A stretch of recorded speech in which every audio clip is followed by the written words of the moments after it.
गुरुर्विष्णु गुरुर्देवो महेश्वर गुरुर्साक्षात् परब्रह्म तस्मै श्री गुरवे नमः।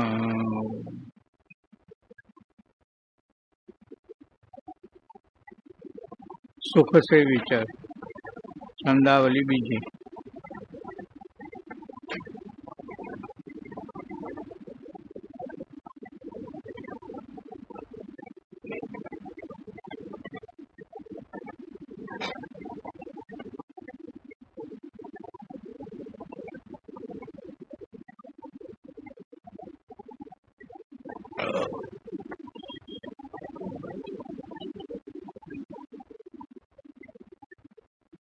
कूटस्थ हूँ अद्वैत हूँ मैं, बोध हूँ मैं नित्य हूँ, अक्षय तथा निसंग आत्मा एक शाश्वत सत्य हूँ।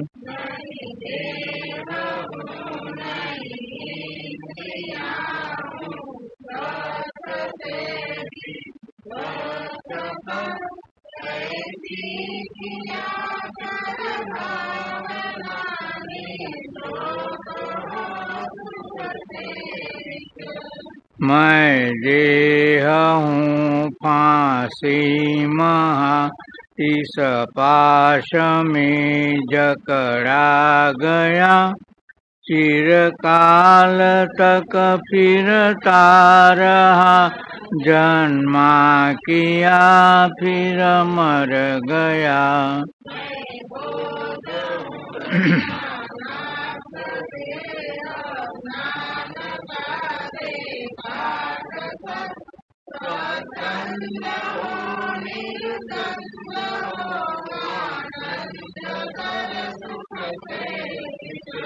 निष्क्रिय सदा निसंग तू, करता नहीं भोगता नहीं, निर्भय निरंजन है अचल, आता नहीं जाता नहीं।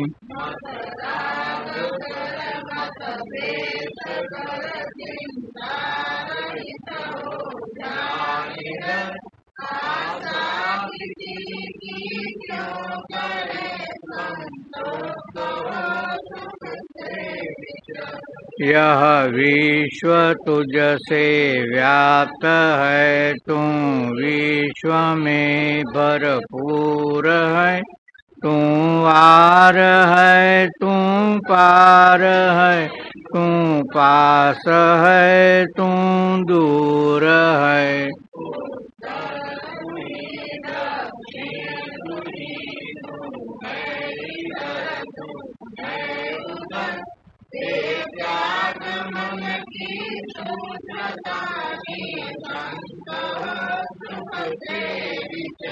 निरपेक्ष दृष्टा सर्व का, इस दृश्य से तू अन्य है, अक्षुब्ध है चिन्ह मात्र है, सुख सिंधु पूर्ण अनन्य है।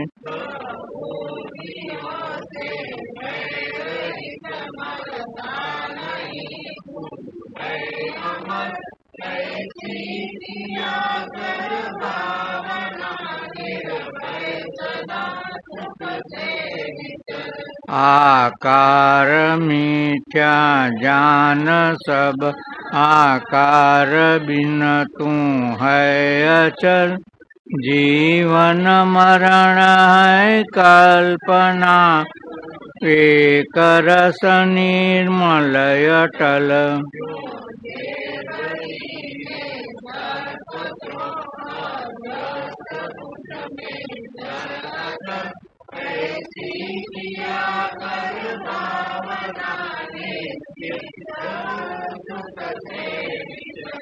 दर्पण धरे जब सामने, तब ग्राम उसमें दर्पण हटा ले तेज भी तब ग्राम होता लापता।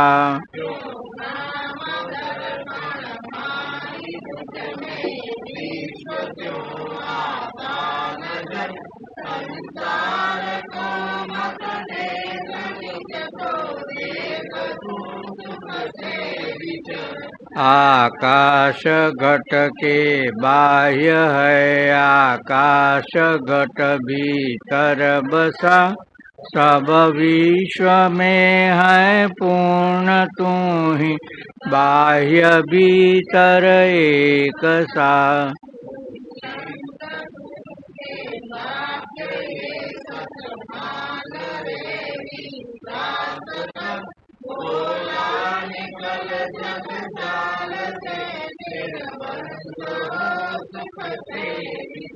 बोला निकल जग जाल से बंद हो सुख से विचर।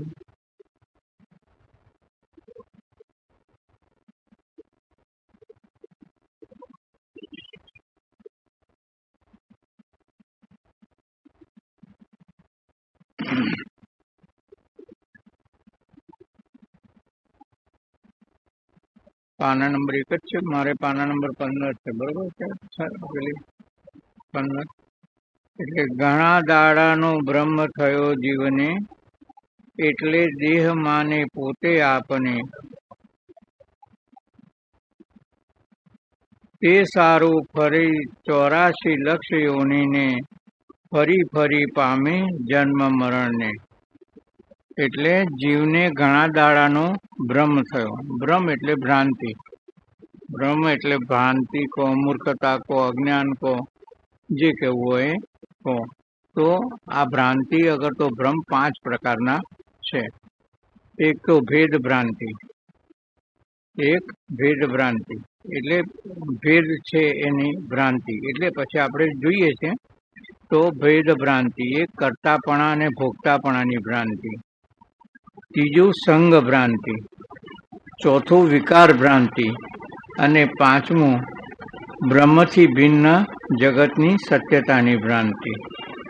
એટલે બ્રહ્મથી ભિન્ન જગત બ્રહ્મ પરમાત્માથી જુદું છે એવી જે ભ્રાંતિ, એટલે આ 5 પ્રકારની ભ્રાંતિ છે।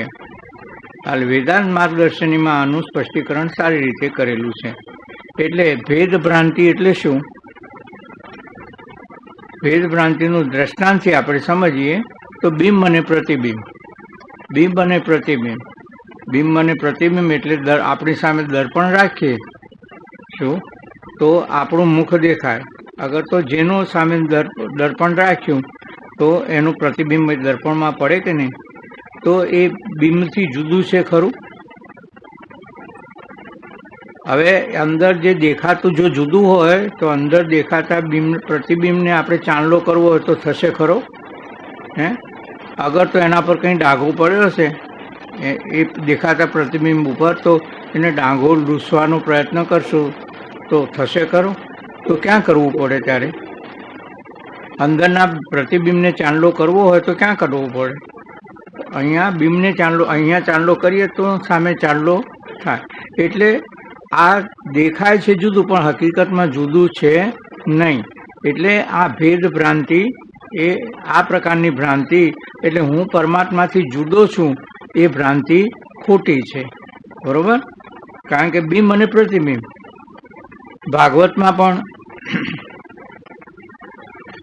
ગોપીઓના પ્રસંગમાં જ્યારે ગોપીઓ ભગવાન પેલું વાંસ બનાવે છે, વગાડે છે ને ત્યાં આગળ લઈ જાય છે ને, યમુનાના કિનારે ગોપીઓ જાય છે ત્યારે ભગવાન ઉપદેશ આપે છે શું કે તમે તમારા ઘેર જાઓ ને પતિઓની સેવા કરો અને તમને એ ત્યાર પછી પતિની સેવા કરશો તો એના ફળ રૂપે તમને પરમાત્માની પ્રાપ્તિ થશે। પછી ગોપીઓ પ્રશ્ન પૂછે છે ખરા ને કે પતિ બહારગામ ગયો છે અને એને આવીને આવે છે તો પછી એને એ જ્યાં સુધી ગયો તો ત્યાં સુધી એની સામે થાળ ધરે છે અને નિયમિત રીતે ભોજન લે છે।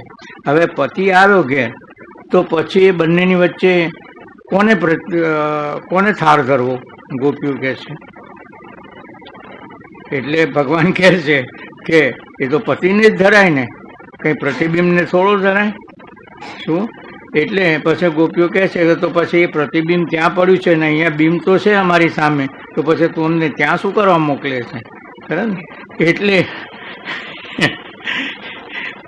એટલે આ ભેદ ભ્રાંતિ, બિંબ અને પ્રતિબિંબ એટલે પરમાત્માથી આપણે જુદા છીએ. કર્તાપણા અને ભોગતાપણાની ભ્રાંતિ, એટલે કર્તાપણા અને ભોગતાપણાની ભ્રાંતિ ખરેખર આપણે સ્ફટિક મૂક્યું હોય પ્રિઝમ સફેદ, અને પ્રિઝમ કેવો હોય સફેદ હોય ને, પણ એની આગળ લાલ કે એવું કલરનું પીળા કલરનું પુષ્પ મૂકીએ તો એ પ્રિઝમ અગર તો એ સ્ફટિક કેવો લાગશે, એ કલરનો લાગશે, ખરા કે નહીં? હે, પણ ખરેખર એનું પોતાનું કલર નથી, ખરા ને? પણ એ છે સ્વભાવે શુદ્ધ, એટલે એ જો હટાવી લઈએ તો એ સ્વભાવે શુદ્ધ છે જ. એમ કર્તાપણાની ભોગતાપણાની ભ્રાંતિ કરે છે ઇન્દ્રિયો કામ, અને આપણે માનીએ છીએ કે હું કર્તા ને ભોગતા, એટલે હું કર્તા ને ભોગતા એટલે કે ચેતન પોતાને એમ માને છે કે જીવ પોતાને એમ માને છે કે હું કર્તા ને ભોગતા છું, પણ હકીકતમાં જીવ કરતા ભોગતા નથી. જેમ સ્ફટિકના આગળ પુષ્પ મૂકવાથી એમાં જે કલર દેખાય છે, એમ આ કર્તાપણાની ભોગતાપણાનો ભાવ ઇન્દ્રિયોમાં છે, પણ એની સામે રહેવાથી પોતાને એમ માને છે કે હું કર્તા ને ભોગતા છું. બરોબર? એટલે એક ભ્રાંતિ ભેદ ભ્રાંતિ અને કર્તા ભોગતાપણાની ભ્રાંતિ. પછી ત્રીજી ભ્રાંતિ સંગ ભ્રાંતિ. સંગ ભ્રાંતિ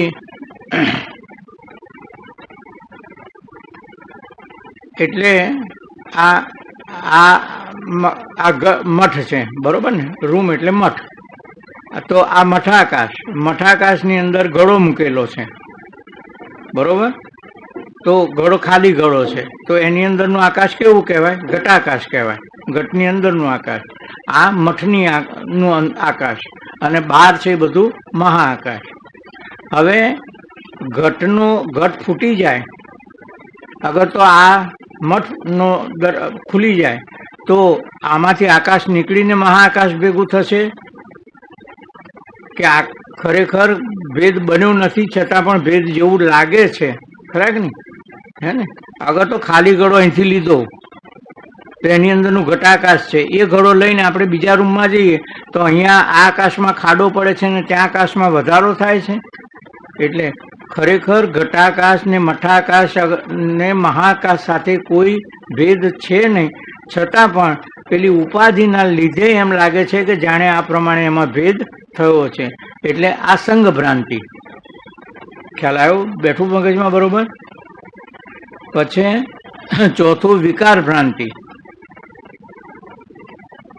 વિકાર એટલે બ્રહ્મમાં વિકાર થઈ અને આ જગતની પ્રતીતિ થાય છે. બ્રહ્મમાં કંઈ પરિવર્તન આવ્યું, પરમાત્મા ચેતન જે સ્વરૂપ છે એ ચેતનમાં વિકાર થયો કંઈ, અને આ જગત રૂપે પરિવર્તન થયું, એવી રીતે છે.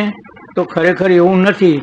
તો આપણે દોરડીમાં જે સર્પ દેખાય, અનુભૂતિ થાય, એમાં દોરડીમાંથી જે સર્પ ઉત્પન્ન થયો, હવે એ દ્રષ્ટાંત તો આમ તો બીજી બધી ખબર છે ને બધાને.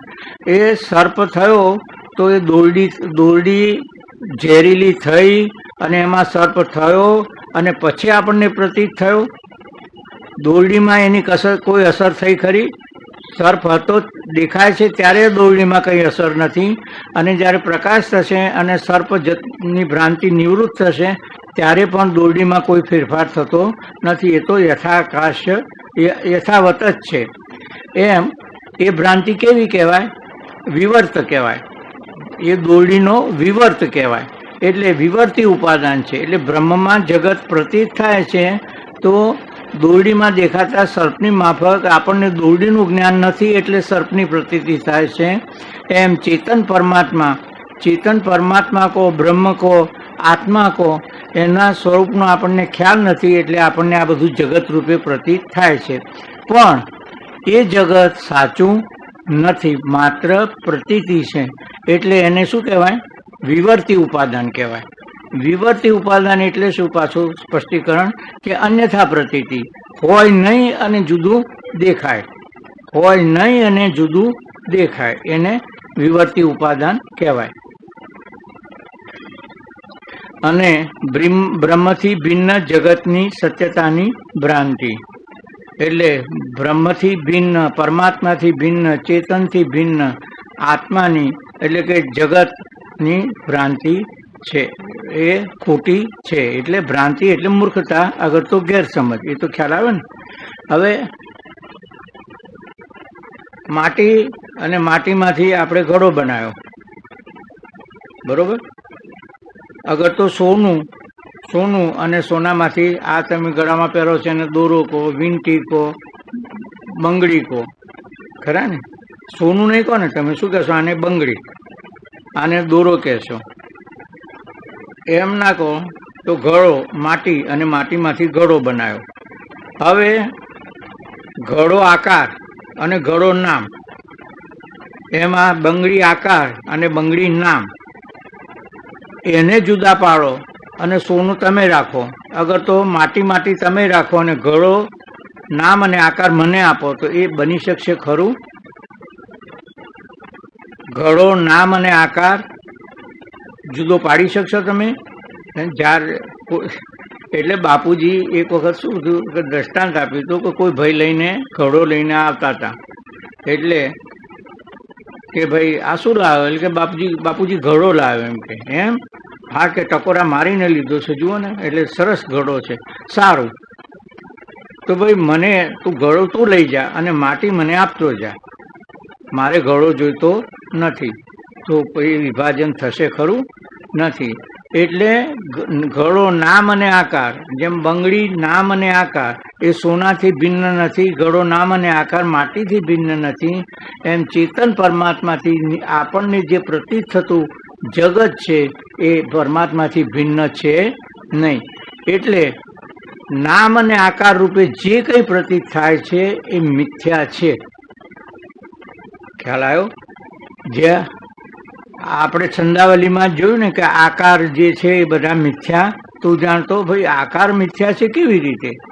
તો સંસારની અંદર દરેક પદાર્થોમાં 5 બાના રહેલા છે. કયા 5 પ્રકાર? અસ્થિ, ભાતિ, પ્રિય, નામ અને રૂપ. દરેક પદાર્થમાં પદાર્થ છે એમ થાય છે કે નહીં? આ પદાર્થ છે, આ પુસ્તક છે, આ પુસ્તક દેખાય છે, અને આ પુસ્તકના વાંચનથી અગર તો એની અંદર કંઈ પણ છે એને કરવાથી મને આનંદ થાય છે. એટલે અસ્થિ, ભાતિ અને પ્રિય. અને ચોથું અને પાંચમું નામ અને રૂપ. એમ સચ્ચિદ આનંદ પરમાત્મા અને નામ અને રૂપ એટલે આ જગત નામ અને જગતનું રૂપ, એમાં નામ અને રૂપ એ મિથ્યા પ્રતીતિ છે. બાકીનું સચ્ચિદ આનંદ દરેક પદાર્થમાં છે એ સત્ય છે. એટલે નામ અને રૂપ, કારણ કે નામ અને રૂપને આપણે જગત વસ્તુથી જુદા પાડી શકીએ છીએ.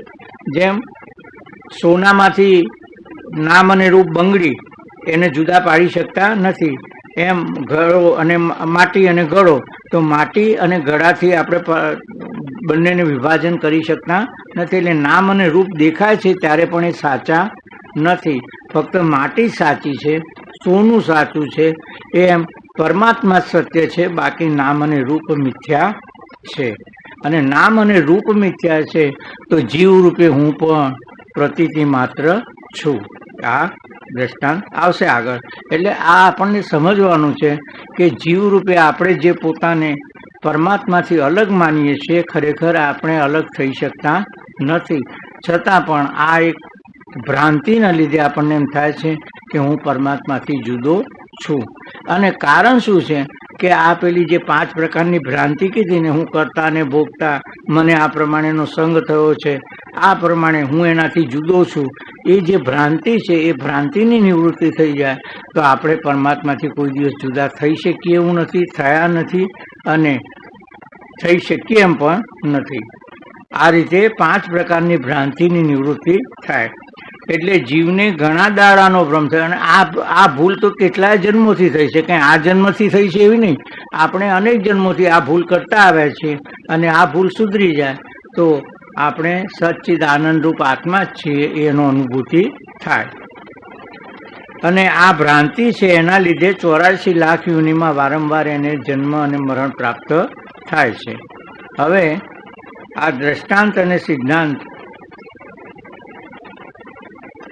થી આપણે આગળ વાત જોઈએ. જેમ એક બ્રાહ્મણે 16 એક બ્રાહ્મણે ઘણી ભાંગ પીધી હતી.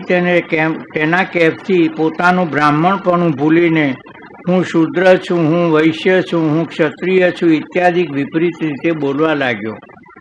પણ તેવું વિપરીત બોલતી વખતે બ્રાહ્મણ મટીને શુદ્રાતિક થયો નથી.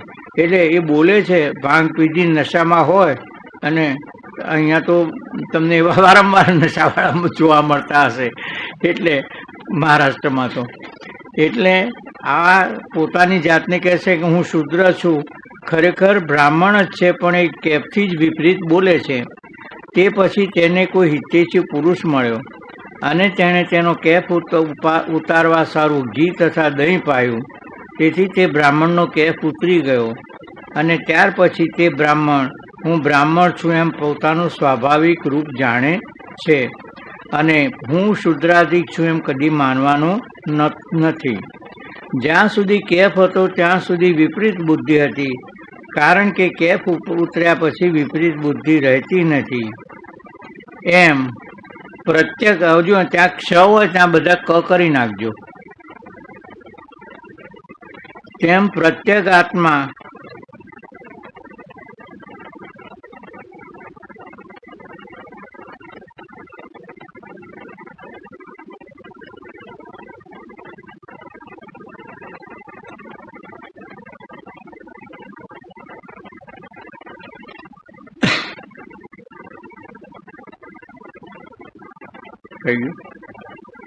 તેમ પ્રત્યેક આત્મા પોતાના અજ્ઞાનરૂપી કેફથી અવિદ્યા કલ્પિત સ્થૂલ સૂક્ષ્મ શરીરના કલ્પિત સંબંધથી પોતાનું પ્રગટ સચ્ચિદાનંદ સ્વરૂપ ભૂલી હું મનુષ્ય છું, બ્રાહ્મણ છું, ક્ષત્રિય છું, વૈશ્ય છું, શૂદ્ર છું, ગ્રહસ્થ છું, ત્યાગી છું, પુરુષ છું, સ્ત્રી છું, જન્મું છું, મરું છું એમ વિપરીત મિથ્યા જ્ઞાનને પામે છે. વસ્તુતઃ પોતે દેહાદિકનો દ્રષ્ટા સાક્ષી બ્રહ્મરૂપ છે, પણ અજ્ઞાનથી જાણતો નથી. એટલે પ્રત્યેક આત્મા એટલે ચેતન આત્મા પોતાના શરીરના સ્થૂળ અને સૂક્ષ્મ શરીર સાથે સંબંધમાં આવ્યા પછી પોતાના અસલ સ્વરૂપનું ભૂલી જાય છે, અને શરીરના એટલે કે સ્થૂળ અને સૂક્ષ્મ શરીરના ધર્મોને પોતાના ધર્મો તરીકે સ્વીકારી લે છે. એટલે પોતાને બ્રાહ્મણ, ક્ષત્રિય, વૈશ્ય, શૂદ્ર એ રીતે માનવા માંડે છે. પણ ખરેખર પોતે આ દેહ હું નથી ને મારો નથી, પણ દેહનો હું દ્રષ્ટા છું, સાક્ષી છું, એ વાત તે ભૂલી જાય છે. પણ અજ્ઞાનથી જાણતો નથી. જ્યારે તે અજ્ઞાનીને બ્રહ્મનિષ્ઠ ગુરુ મળે છે અને ગુરુ તેને બ્રહ્મ વિદ્યાનું ઉપદેશ રૂપી ઘી પાય છે, ત્યારે અજ્ઞાન રૂપી નશો નષ્ટ થાય છે. એટલે આ અજ્ઞાન રૂપી નશો જ આપણને આ રીતે ભ્રાંતિ આપણને પેદા કરે છે. અને આપણે કરતા ભોગતા સંઘ ભ્રાંતિ, મને આમ થયું, એટલે સંઘ ભ્રાંતિ, આ કરતાપણાના ભોગતાપણાની ભ્રાંતિ, ભેદ ભ્રાંતિ.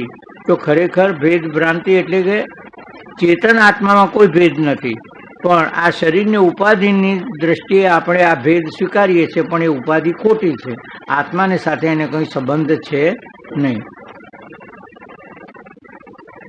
ત્યાર પછી તે પુરુષ હું દેહ, મનુષ્ય, કરતા ભોગતા છું એમ કદાપી માનશે નહીં, પણ સચ્ચિદાનંદ બ્રહ્મ છું એમ જ માનશે.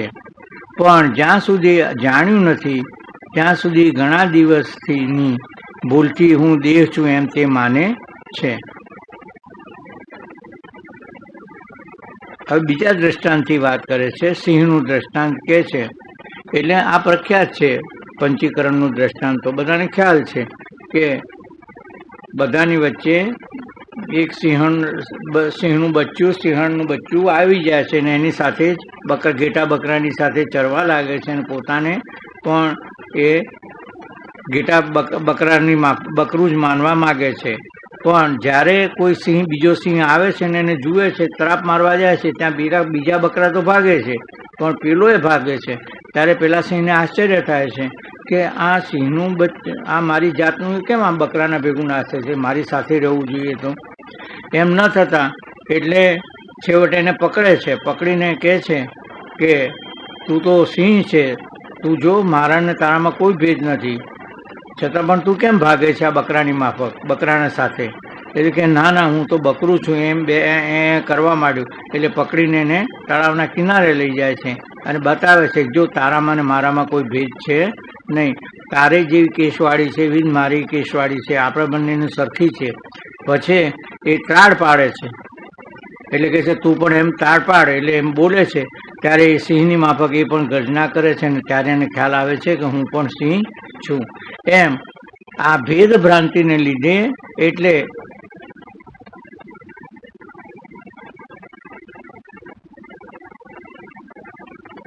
ગંગા સતીનું એક ભજન છે, ખબર છે ને?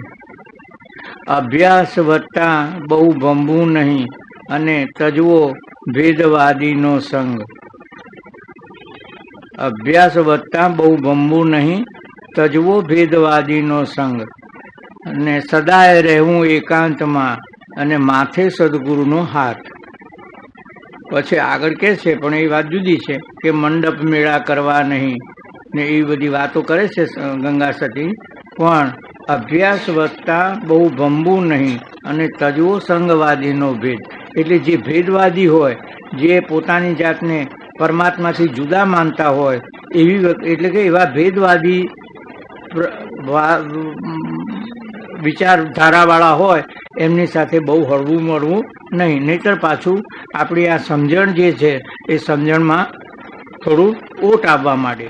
એટલે કે છે કે અભ્યાસ વધતા, એટલે આ પ્રકારે વેદાંતનો અભ્યાસ જેમ જેમ આપણે દ્રઢીભૂત કરવા જઈએ કે એમ આવા ભેદવાદી જે પરિબળો હોય એ પરિબળોથી આપણે બને ત્યાં સુધી આગળ રહેવું જોઈએ અને સદાય રહેવું એકાંતમાં. એટલે એકાંતમાં કેમ કે એકાંતમાં રહેવાથી આપણને આપણા આ વિચારોને આપણે દ્રઢ કરી શકીએ. વારંવાર આ વિચાર કરવા પડે.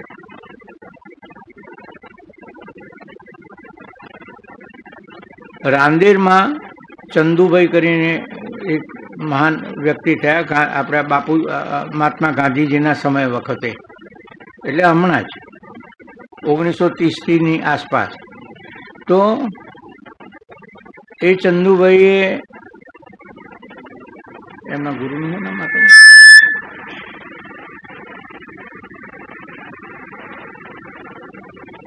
એમના ગુરુની પાસે ગયા અભ્યાસ કરવા માટે. એમને પહેલા તો અભ્યાસ કર્યો દેવીદાન મહારાજ પાસે. એટલે ગુરુએ પૂછ્યું પહેલા કે તમારો નિર્ણય શું છે, તમારો નિર્ણય શું છે, તમે શું વિચાર્યું છે? એમ કે એટલે કે હું નિરંજન નિરાકાર નિરવય સચ્ચિદાનંદ આત્મા છું, આવો મારો નિર્ણય છે. હું નિરાકાર નિરંજન નિરવય સચ્ચિદાનંદ આત્મા છું, એવો મારો નિર્ણય છે. તો દેવીદાન મહારાજે કીધું કે તમારો વાત બરોબર છે, પણ એને દ્રઢીભૂત કરવા માટે દિવસમાં 20 થી 25 વખત તમારે આ વાત વારંવાર ગૂંથવી જોઈએ. એટલે 20 થી 25 વખત. હવે કેલ્ક્યુલેશન મૂકો આપણે કે 24 કલાકમાં 6 કલાક તો ઊંઘીએ કે નહીં, એટલે 18 કલાક રહ્યા. અને 18 કલાકમાં 20 થી 25 વખત, એટલે દર અડધા પોણા કલાકે આપણે આ વિચાર મનમાં દ્રઢીભૂત કરવો પડે ને વારંવાર. એટલે આપણે ગમે તે કર્મ કરતા હોઈએ, વ્યવહાર કરતા હોઈએ, પણ દર અડધો પોણો કલાકે 1-2 મિનિટ માટે, 2 મિનિટ બસ, વધારે નહીં, 2 જ મિનિટ માટે નહીં, એટલો સમય તો મળે. હું કોણ છું અને કેવો છું, હું કોણ છું અને કેવો છું, હું સચ્ચિદાનંદ આત્મા છું, હું સચ્ચિદાનંદ આત્મા છું. આ વિચાર આપણા મનમાં ઘોળાવવો જોઈએ. એટલે વારંવાર, એટલે શું થાય કે આ હકીકતમાં આપણે ચેતન સ્વરૂપ તો આપણું સ્વરૂપ છે જ, પણ આ ઓવરલેપ થઈ ગયું છે, એટલે કે આવૃત્ત થઈ ગયું છે. આવૃત્ત થઈ ગયું છે એટલે કેવી રીતે કે પ્રકાશ એક દીવો પ્રગટેલો છે, એના ઉપર એક માટલી કે કંઈ ઊંધું પાડી દો તો એ દીવાનો પ્રકાશ આપણને મળશે નહીં. તો એ પ્રગટ થઈ એ દીવાનો પ્રકાશ મેળવવા માટે શું કરવું પડે? એનું માટલું જ ખસેડવું પડે કે તો એને તોડી નાખવું પડે, બાકી દીવો તો ત્યાં પ્રગટેલો છે. એમ ચેતન સ્વરૂપ તો આપણું પ્રગટ જ છે, પણ આ ભ્રાંતિ અને આ ભૂલને લીધે આ દેહ છું એ હું આપણી ભ્રાંતિને લીધે આપણને એમ થાય છે કે હું મારો જન્મ થશે ને મારો મરણ થશે ને આ બધી ભ્રાંતિઓ આપણને થાય છે. તો એને નિવૃત્ત આપણે જે ખોટું ભણેલા છીએ એને ભૂલવાનું છે, આટલું જ કરવાનું છે. ખોટું ભણેલા છીએ એને ભૂલવાનું છે. અંગ્રેજીમાં ફાવે તમને? તમને પેલા અંગ્રેજી બોલું તો ફાવે તમને? It is a process of unlearning what we have learned so far. It is a process of unlearning. Unlearning એટલે ભૂલી જવું. એટલે આ મહર્ષિ રમણનું વાક્ય છે કે આપણે એટલું જ કરવાનું છે કે જેટલું જે આપણે ભ્રાંતિથી ખોટું સ્વીકારી લીધું છે એને ભૂલવાનું છે, આટલું જ આપણે કરવાનું છે. બાકી સ્વરૂપ તો ચેતન પ્રગટ જ છે. એટલે આ રીતે વારંવાર આપણે દ્રઢીભૂત કરવું પડે કે દર અડધો પોણો કલાકે એક દ્રષ્ટાંત આ દેવીદાન અને ચંદુભાઈનું, બરોબર. બીજો આપણા પૂજ્ય મોટાને એક જગ્યાએ લખ્યું છે કે મારે મારા ગુરુએ કીધું કે તું તારે મારા સ્વરૂપને યાદ રાખી અને તું તારું કાર્ય કરતો રહેજે, તો હું સદાય તારી સાથે રહીશ. તો પૂજ્ય મોટાએ જ લખ્યું છે કે દિવસમાં 60 થી 70 વખત મારા મગજમાં આમ રિપીટ કરતો હું કે મારા ગુરુ મારી સાથે જ છે, મારા ગુરુ મારી સાથે જ. એટલે કે એમનું જે પોઝ હતો એ પોઝને હું પેલું ભૂલી જવાય ને એટલે યાદ કરી આ મારા ગુરુ મારી સાથે છે.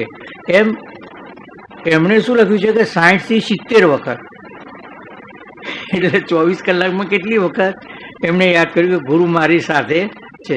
અને આ પ્રક્રિયા મેં લગભગ 1.5 વર્ષ સુધી પ્રક્રિયા કરી. ત્યાર પછી એ પોઝ મને સ્થિર મારી દ્રષ્ટિએ આગળ સદાય રહેવા માંડ્યો. એટલે આ એક પ્રક્રિયા કરવી પડે છે, એમાં આપણે સજાગ થઈએ. એમ આ હું સચ્ચિદ આનંદ આત્મા છું એ આપણે શરીર સાથે સંબંધમાં આવીએ, આપણા અનાદિકાળથી ભૂલ પડેલી છે. એટલે આ શરીરને કંઈ થયું, દાખલા તરીકે કે ખોરાકમાં કંઈ કોઈ એવી વસ્તુ આવી એટલે ખારું કે ખોટું ખાટું, આ તો મને નથી ભાવતું, આ મને નહીં ફાવે. આરોગ્યની દ્રષ્ટિએ નહીં પણ સ્વાદની દ્રષ્ટિએ. તો આ કોને થાય છે? કોને થાય છે? મનને થાય છે. અને હું મન તો છું નહીં, હું તો મનનો દ્રષ્ટા છું. આ સારું કે ખરાબ એ ભાવ કોનો છે? મનનો છે. અને હું તો ચેતન આત્મા છું. એટલે આ સારું કે ખોટું, એટલે આરોગ્યની દ્રષ્ટિએ જે ખરાબ અનુકૂળ પ્રતિકૂળતા હોય એ વસ્તુ નહીં, પણ ઘણાને એવું હોય ને ચટપટી, શું કહેવાય તમારા શબ્દોમાં?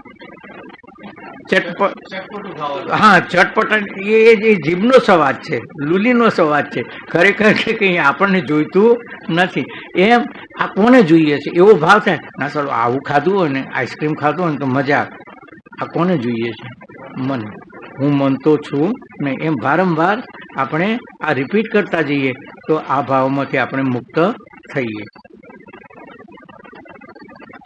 એમ આ બકરાનું અને સિંહનું, પછી સિંહ સમજે બકરું, પેલું જે સિંહ સમજતું હતું, બકરું સમજતું હતું એ પોતાને સિંહ સમજવા માંડે છે અને પછી એ સિંહની સાથે જતું રહે છે. એમ ત્યાર પછી બ્રહ્મની નિવૃત્તિ, ત્યાર પછી તે પર્વતનો સિંહ, 18મું પાનું, ભ્રમની નિવૃત્તિ. ત્યાર પછી તે પર્વતનો સિંહ તેની પાસે આવીને કહે છે, ભાઈ, તું સિંહ થઈને બકરાના ટોળામાં કેમ રહે છે? ત્યારે તે બકરાનો સંગી સિંહ રોષ કરીને બોલ્યો, હું તો સિંહ નથી, તું સિંહ હો તો ભલે, હું તો બકરો છું, મને એવી જૂઠી વાત બતાવવી નહીં. તું સિંહ છે એ રીતે એનો વિરુદ્ધ બોલવું સાંભળીને તે પર્વતના સિંહના મનમાં વિચાર થયો, જે દિવસથી આ જન્મ્યો છે ત્યારથી તેને બકરાનો સંગ થયો છે અને તેને વનમાં સાથે ફેરવનાર ભરવાડ પણ બકરો જ કહીને બોલાવે છે. તેથી જ તેને હું બકરો છું એવું મિથ્યા જ્ઞાન દ્રઢ થયું છે. એ મિથ્યા જ્ઞાન માટે મારે ઉપદેશથી મટાડવું એમ વિચારીને પર્વતનો સિંહ પેલા બકરાના અધ્યાસવાળા સિંહને કહે છે, ભાઈ, તું વિચાર કરીને જોતો ખરો, તે બકરા તો સર્વ નાના છે ને તું તો મોટો છે. હું મોટો બકરો છું એમ સાંભળી આ સિંહ કહે છે, હે ભાઈ, તું ફરીથી વિચાર કરી જો અને મારી સામું જો. પોતે સિંહ છું, હું પોતે સિંહ છું અને મારા લક્ષણ તારી સાથે મળે છે. તે બકરાનું લક્ષણ પણ તારી સાથે મળતું નથી. કેમ કે જો બકરાને ચારે પગમાં બબ્બે ખરી છે, પણ તારા અને મારા પગમાં 5-5 નખ છે, તેથી તારું લક્ષણ બકરા સાથે મળતું નથી. વળી સાંભળ, આ બકરાનું નાનું પૂંછડું હાલ્યા કરે છે અને તારું અને મારું પૂંછડું લાંબુ છે, તેથી પણ તું બકરો નથી. જ્યારે એવો અનુભવ, એવી છે ને ત્યાં સુધારજો, એવો અનુભવ કરાવ્યો ત્યારે તે અજ્ઞાન સિંહને કંઈક વિશ્વાસ આવ્યો અને તે કહેવા લાગ્યો કે તું વાત કહે છે વાત સાચી જણાય છે, પણ મારું મન માનતું નથી.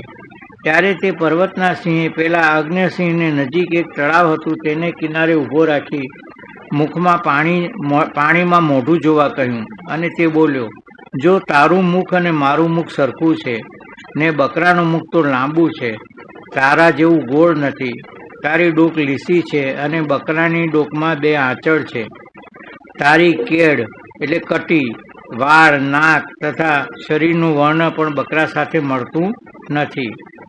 તે બકરાને શિંગડા છે અને તને શિંગડા નથી. માટે તું વિચારી જો કે બકરાનું એક પણ લક્ષણ તારામાં છે નહીં અને મારા એટલે કે સિંહના બધા લક્ષણ તારામાં છે. ત્યારે તું સિંહ શા માટે નહીં? અને સિંહ છે છતાં હું બકરો છું એમ તે માન્યું. તેનું કારણ એ છે કે જન્મથી જ તને બકરાનો અને ભરવાડનો સંગ રહ્યો, તેથી એવું ખોટું અભિમાન થયું છે. હવે તું હું બકરો છું એવું અભિમાન મૂકી હું સિંહ છું એમ નિશ્ચય કર. આ વાત સાંભળી વિચાર કરી પોતાના લક્ષણો તપાસી તેણે નિશ્ચય કર્યો કે હું સિંહ છું. પછી તેણે મનમાં પશ્ચાતાપ કર્યો કે આટલા દિવસ સુધી હું બકરાના સંબંધથી વ્યર્થ હું બકરો છું એમ માની બંધાયો હતો. હવે કોઈ દિવસ બકરાનો સંગ નહીં કરું, પણ એનો નાશ કરીશ એવો નિશ્ચય કરી બકરાને મૂકી દઈ સિંહ સાથે વિચરવા લાગ્યો. એમ દેહના મિથ્યા જ્ઞાનનું રૂપ, તેમ દેહનો દ્રષ્ટા જે આત્મા, તેને અનાદિકાળનું જે સ્વરૂપનું અજ્ઞાન છે. એટલે આ અજ્ઞાન ક્યારથી શરૂ થયું એ ખબર નથી, એટલે અજ્ઞાન અનાદિકાળથી છે. તેથી તથા કામ કર્મ આદિકના સંબંધથી અવિદ્યા કલ્પિત દેહિન્દ્રિય વગેરેના સમુદાયરૂપ બકરાના ટોળામાં આવી તેમાં અજ્ઞાનથી હું મનુષ્ય છું, હું પુરુષ છું, હું સ્ત્રી છું, હું બ્રાહ્મણ આદિ વર્ણ છું અને બ્રહ્મચર્ય આદિ આશ્રમી છું. એટલે હું સ્ત્રી છું, પુરુષ છું અને બ્રાહ્મણ, ક્ષત્રિય, વૈશ્ય અને શૂદ્ર, આ 4 જાતિઓ ખરી કે ને એ, અને 4 આશ્રમો તો બ્રહ્મચર્ય આશ્રમ, ગૃહસ્થ આશ્રમ, વાનપ્રસ્થ આશ્રમ અને સંન્યાસ આશ્રમ, આ 4 પ્રકારના આશ્રમ એ રીતે માન્યું. અને પોતાનું ખરેખર આ આશ્રમ અગર તો વર્ણ એ બધું કોના શરીર ઉપર છે? શરીર ઉપર છે, ચેતન આત્મામાં છે નહીં. ચેતન આત્માને વર્ણ એ નથી કે આશ્રમ એ નથી કે જાતિ એ નથી, પણ એટલે એ રીતે માન્યું અને પોતાનું સ્વાભાવિક સ્વરૂપ, એટલે આપણું સ્વાભાવિક સ્વરૂપ શું છે? સાક્ષી, દ્રષ્ટા અને સચ્ચિદાનંદ રૂપ છે, તે ભૂલી ગયો. એટલે આપણે આ ભૂલ પડી છે. અને ભરવાડ સરખા ભેદવાદી ગુરુ પણ ભરવાડ સરખા ભેદવાદી ગુરુ પણ સંતુ સંસારી છે, દેહ છે, કરતા ભોગતા છે એવા ખોટા બોધથી અજ્ઞાનને દ્રઢ કરાવે છે. એટલે આવા મળી જાય આપણને કે ભાઈ હા ભેદવાદી એટલે આ રીતે, એટલે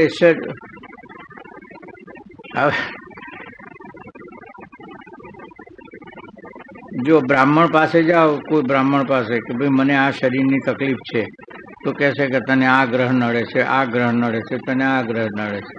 ડૉક્ટર પાસે જાઓ તો ડૉક્ટર કહેશે કે ભાઈ તને આ તકલીફ છે, આ કારણથી તારું આ ખરાબ છે માટે તને છે, બરોબર. એટલે ડૉક્ટર પાસે જશો તો આ રીતે વાત કરશે. બ્રાહ્મણ એટલે કર્મકાંડી બ્રાહ્મણ પાસે જશો તો આ પ્રમાણે વાત કરશે. અને સદગુરુ પાસે જશો તો ભાઈ તને કશું નડતું નથી, તારો આગ્રહ જ નડે છે. એટલે આગ્રહ નડે છે એટલે કે આ શરીરને તું તારું માને છે એ જ ગ્રહ તને નડે છે, બીજો કોઈ ગ્રહ નડતો નથી. એમ આ જે ભેદવાદી હોય છે એને ખોટા બોધથી અજ્ઞાનને દ્રઢ કરાવે છે.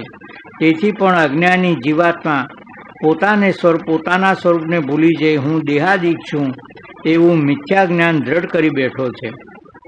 પણ તે અજ્ઞાની જીવને, હજુ આ બહુ મુખ્ય મુદ્દાની વાત આવે છે, કે તે અજ્ઞાની જીવને પૂર્વના કોઈ અનંત પુણ્ય કર્મનો ઉદય થાય અને તેથી તે પુણ્ય કર્મનું ફળ દેનાર જગદીશ્વરના અનુગ્રહથી જ્યારે વેદાંત શાસ્ત્રના કોઈ બ્રહ્મનિષ્ઠ સદગુરુ મળે ત્યારે તે ગુરુ તેના સારા લક્ષણ અને મુમુક્ષુતા જોઈને પૂછે. હવે ગુરુ એને ઉપદેશ આપે છે. એટલે જે પેલા પર્વતના પેલા સિંહને પૂછ્યું ને કે તું કોણ છે, એટલે કહે છે કે હું બકરો છું. એમ ગુરુનો ઉપદેશ કે તું કોણ છે, બ્રહ્મ સ્વરૂપને ત્યાં જાણ્યું. એટલે આપણે દેવીદાન મહારાજને ચંદુભાઈને મળે છે ત્યારે દેવીદાન મહારાજે કીધું ને કે તમારો શું નિર્ણય છે. એવી જ વાત આપણા મોટા બાપજીની છે, ખબર તમને? મોટા બાપજી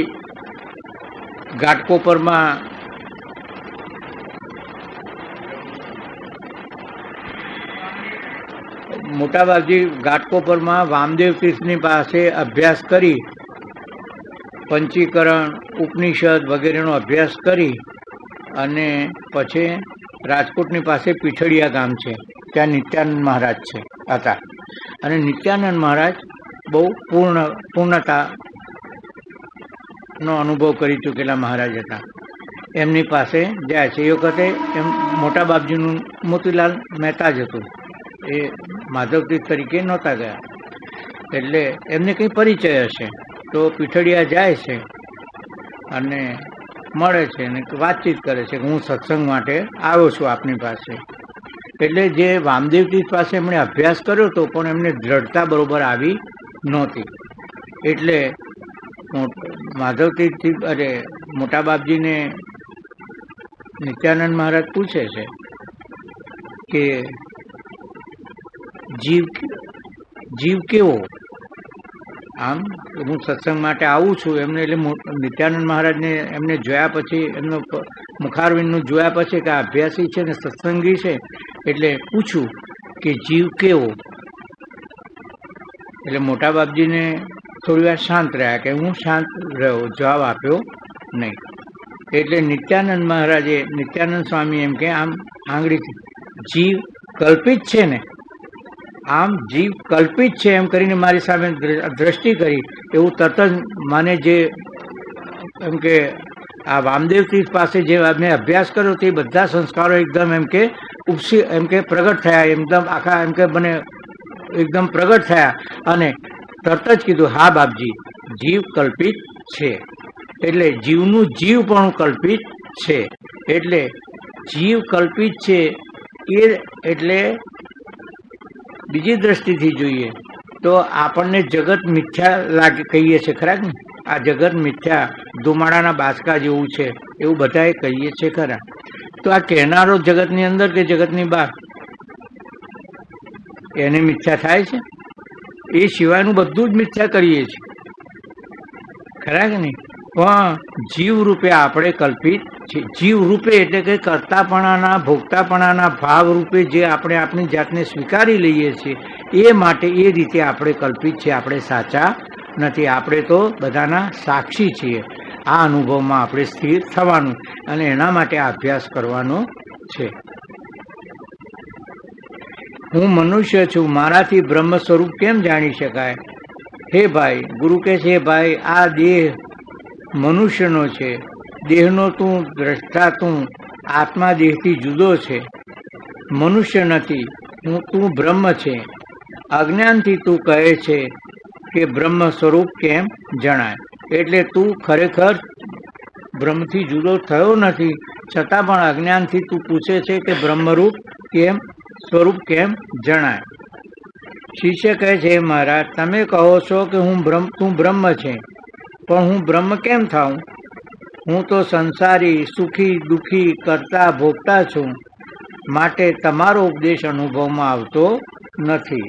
એટલે હું સંસારી છું, હું સુખી છું, દુઃખી છું, અને બ્રહ્મ તો સચ્ચિદાનંદ આત્મા છે. તો આ કેવી રીતે? હું તો મારો તો આ અનુભવ નથી, માટે તમે કહો છો એ મને સ્વીકાર્ય નથી. ખરા નહીં? આપણી જ વાત છે. ગુરુ કહે છે, હે ભાઈ, તું વિચાર કરી જો. આ તારા દેહમાં અહંકાર છે, તે સંસારી, સુખી દુઃખી, કરતા ભોગતા છે અને તેને દ્રશ્ય છે. એટલે જુઓ, આ દ્રશ્ય છે એમ કીધું, ખરા કે નહીં? એટલે જેને હું જાણું એનાથી હું જુદો કે નહીં? હું જેને જાણું એનાથી જુદો કે નહીં? બરોબર. આ ચશ્માને હું જાણું તો હું ચશ્માથી જુદો કે નહીં? આ કપડાને હું જાણું તો કપડાથી જુદો કે નહીં? આ દેહને હું જાણું કે નહીં કે આ દેહ જાડો છે, પાતળો છે, ગોરો છે, રૂપાળો છે, ખરાબ છે, એને જાણું તો પછી એ દેહથી હું જુદો કે નહીં? હે, સીધી થાય. જો ચશ્માને તમે જુદો કરતા હો તો જેને હું જાણું એનાથી જુદો. એટલે તો કહું છું કે આ ભૂલ ક્યાં પડે છે એની વાત છે. એટલે આ દેહ હું છું, જેને હું જાણું એનાથી જુદો, તો આ દેહને હું જાણું છું કે નહીં? આ દેહ સારો છે, ખરાબ છે, રૂપાળો છે, ગોરો છે, કાળો છે, ઊંચો છે, નીચો, એમ જાણું છું કે નહીં? તો આ દેહથી જુદો કે નહીં? અને આપણે કહીએ છીએ કે હું દેહધારી, તો હું આ કપડાધારી, આ ચશ્માધારી, તો પછી એ શું? એમ દેહધારી તો દેહને ધારણ કરનારો બીજો છે, પણ એ ધારણ કરનારો એમ જ માને છે કે હું છું. એટલે પછી આ સ્થૂળ શરીરની વાત થઈ. હવે સૂક્ષ્મ શરીરમાં જાઓ તો મન, બુદ્ધિ, ચિત્ત અને અહંકાર. કહો કે નહીં? આજે તો સારું બુદ્ધિ કંઈ બેડ મારી ગઈ છે. આજે તો કંઈ મજા આવતી નથી, કંઈ વિચાર જ સારા, એટલે વિચારી શકતો જ નથી. બુદ્ધિ કંઈ બેડ મારી ગઈ છે. તો આ બુદ્ધિને હું જાણું કે નહીં? મારું મન સુખી છે કે દુઃખી છે? મારું મન આનંદમય છે કે શોકમય છે? આવું આપણને ખબર પડે છે કે નહીં? પણ સાથે એ મન શોકમય એમ કહીએ છે ખરા, પણ સાથે ને સાથે આપણે એની સાથે એકરૂપ થઈ જઈએ છીએ અને એનાથી જુદાપણું આપણને ખ્યાલ આવતો નથી. એટલે જેને હું જાણું એનાથી હું જુદો. તો આ શરીરના સ્થૂળ અને સૂક્ષ્મ શરીરને બંનેને હું જાણું છું, માટે એનાથી હું જુદો. એમ માટે તું વિચાર કરી જો. હા, ગુરુ કહે છે, મુમુક્ષુ, તું વિચાર કરીને જો. આ તારા દેહમાં અહંકાર છે, તે સંસારી, સુખી દુઃખી, કરતા ભોગતા છે અને તે દ્રશ્ય છે. તું એનો દ્રષ્ટા છે. દેહના લક્ષણ તારા આત્મા સાથે એક પણ મળતા નથી. એટલે દેહના લક્ષણ શું છે? કે જન્મે છે, વિકાર થાય છે, એમાં 6 પ્રકારની ઉર્મિઓ છે અને એનો નાશ થાય છે. આત્માનો જન્મ તો એ નથી ને મરતો પણ નથી. ભગવદ્ ગીતાના 2 અધ્યાયમાં ભગવાને કહેલું છે, ન જાયતે મ્રિયતે કદાચિત નાયમ ભૂત્વા ભવિતા વા ન ભૂય અજો નિત્ય શાશ્વતો અયમ પુરાણો ન હન્યતે હન્યમાને શરીરે. એટલે શરીર હણાય છે પણ એ હણાતો નથી. અજો, અજ એટલે જેનો જન્મ એ નથી. જેનો જન્મ ના હોય એનું મરણ હોય? જન્મ નથી. અજો નિત્ય એટલે નિત્ય છે, અજો શાશ્વત છે. અજો નિત્ય શાશ્વતો એમ પુરાણો ન હન્યતે હન્યમાન. એટલે આત્મા જન્મ તો એ મરણ તો મરતો નથી, એ પણ દેહ જન્મે છે ને મરે છે, પણ એની સાથે સંલગ્ન થઈ અને મારો જન્મ થયો અને મારું મરણ થવાનું છે, આવું આપણે ભ્રાંતિથી સ્વીકારીએ છીએ. જેમ બ્રહ્મ સત્ય છે તેમ તું જાગ્રત આદિ ત્રણેય અવસ્થામાં સત્યરૂપ છે. જેમ બ્રહ્મ સત્ય છે. હવે સત્યની આપણે વ્યાખ્યા સવારે કરી હતી, બોલો કોને યાદ છે?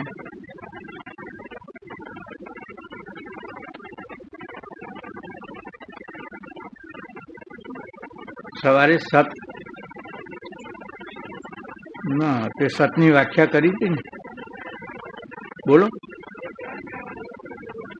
એ કાળમાં ત્રણેય કાળે ત્રિકાલા બાધિત સત્યમ, ત્રણેય કાળમાં એક સરખું રહે એને સત કહેવાય. એટલે આ અવસ્થાઓ તેમ તું જાગ્રત આદિ ત્રણેય અવસ્થામાં સત્યરૂપ છે. આ આખું વાક્ય સમજો બરોબર. તેમ તું જાગ્રત આદિ ત્રણેય અવસ્થામાં સત્યરૂપ છે. એટલે જાગ્રત આદિ ત્રણેય અવસ્થા છે ને એ વ્યભિચારી છે. જાગ્રત હોય ત્યારે સ્વપ્ન ને સુષુપ્તિ હોય. જાગ્રત અવસ્થામાં સ્વપ્ન અવસ્થા અને સુષુપ્તિ અવસ્થા હોય ના હોય. સ્વપ્ન અવસ્થા હોય ત્યારે જાગ્રત અને સુષુપ્તિ અવસ્થા હોય ના હોય.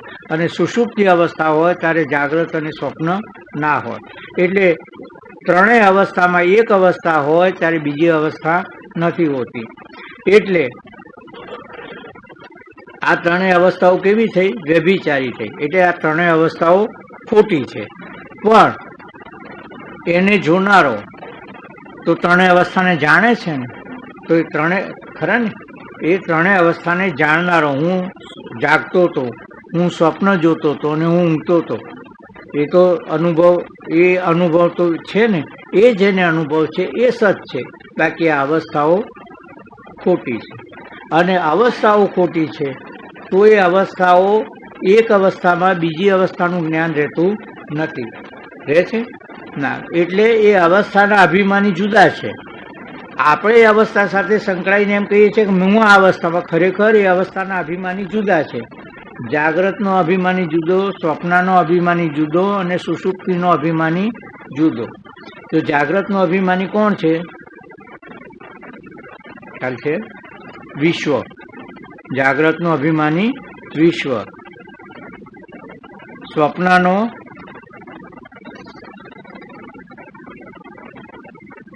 તેજસ. સ્વપ્નનું તેજસ.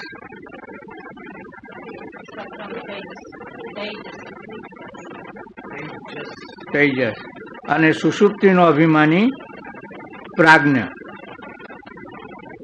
એટલે આ એક કલ્પના કરવામાં આવી છે. આ એક કલ્પના છે, હકીકતમાં આ છે જ નહીં, કારણ કે અવસ્થા જ ખોટી છે. પણ જ્યાં સુધી એ સમજાણી નથી ત્યાં સુધી આ એક વિચાર કરી લેવો પડે કે જો ત્રણેય અવસ્થામાં હું હોઉં, હું ત્રણેય અવસ્થાને જાણું છું, પણ એ અવસ્થામાં બીજી અવસ્થાનું જ્ઞાન રહેતું નથી. તો જાગ્રતમાં સુષુપ્તિનું ને સ્વપ્નનું જ્ઞાન રહેતું નથી, અને સુષુપ્તિમાં જાગ્રત અને સ્વપ્નનું અભિમાની જાગ્રત અને સ્વપ્નનું જ્ઞાન રહેતું નથી. એનું કારણ શું છે કે એનો જે અભિમાની છે એ બીજી અવસ્થામાં એમાં લય પામી જાય છે, એટલે એ અવસ્થાનું જ્ઞાન રહેતું નથી. આપણે જ્યારે સ્વપ્ન જોતા હોઈએ છીએ ત્યારે જાગ્રત અવસ્થાનું કોઈ પણ વાત હોય, જાગ્રત અવસ્થાનું કંઈ પણ યાદ આવે છે, એ વખતે સ્વપ્ન અવસ્થાનું જ આવે છે, ખરા ને? અને સ્વપ્ન અવસ્થા દરમિયાન જે કંઈ, દાખલા તરીકે કે જનક રાજાને સ્વપ્ન અવસ્થામાં જનક રાજા પોતાના રાજમહેલમાં પોતાના પલંગ ઉપર સૂતા હતા, એટલે જમીને સૂતા હશે ને ભોજન કરીને, ત્યાં પણ સ્વપ્નમાં જુએ છે કે હું 3 દિવસનો ભૂખ્યો છું અને અન્ન માટે ટળવળું છું. તો એ વખતે જાગ્રત અવસ્થામાં જે કંઈ બધી વસ્તુઓ હતી એ બધી વસ્તુઓ એમને ઉપયોગમાં લેવી હોત તો લઈ શકે, પણ એ લઈ શક્યા. એટલે સ્વપ્ન અવસ્થાના દુઃખનું નિવારણ સ્વપ્ન અવસ્થાના ઔષધો દ્વારા જ થઈ શકે. એટલે સ્વપ્નમાં એમને પેલું જે મળ્યું ખાવાનું, એનાથી જ એમને ભૂખને સંતોષ કરવા માટે પ્રયત્ન કર્યો, ખરા કે નહીં? અને પછી એકદમ જાગી ગયા. એટલે એક અવસ્થામાં બીજી અવસ્થામાં એક અવસ્થાનું બીજી અવસ્થામાં કામ આવતું નથી. સ્વપ્નમાં આપણે કરોડો રૂપિયા બેંક તિજોરીમાં ભરી અને મૂક્યા હોય અને એકદમ જાગી ગયા અને જાગ્રતમાં આપણે તકલીફવાળા આવીએ તો પેલા સ્વપ્નના પૈસા જે તિજોરીમાં મૂક્યા હતા એ ઉપયોગમાં લઈ શકીશું? નહીં લઈ શકીએ.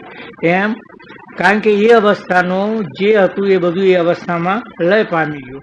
એટલે એ અવસ્થાઓ, આ ત્રણેય અવસ્થાઓ સાચી નથી. એમ આપણી આ જાગ્રત અવસ્થા છે ને એ સાચી નથી. એ જાગ્રત અવસ્થા જ્યારે આપણે સ્વરૂપમાં આપણા સ્વરૂપનું જ્ઞાન થશે ત્યારે આ જાગ્રત અવસ્થા પણ અત્યારે જેમ સ્વપ્ન અવસ્થા વખતે આપણને આ સ્વપ્ન છે એવું ભાન થાય છે, આપણે જે જોઈ રહ્યા છીએ બધું ખોટું જોઈ રહ્યા છે એવું ભાન થાય છે? નથી થતું.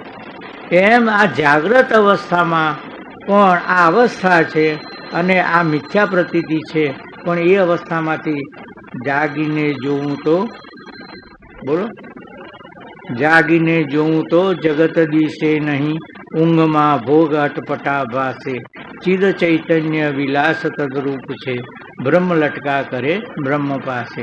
જાગીને જોવું તો આપણે બધા જાગીએ છીએ. નરસિંહ મહેતો જાગ્યો અને આપણી જાગવામાં શું ભૂલ છે?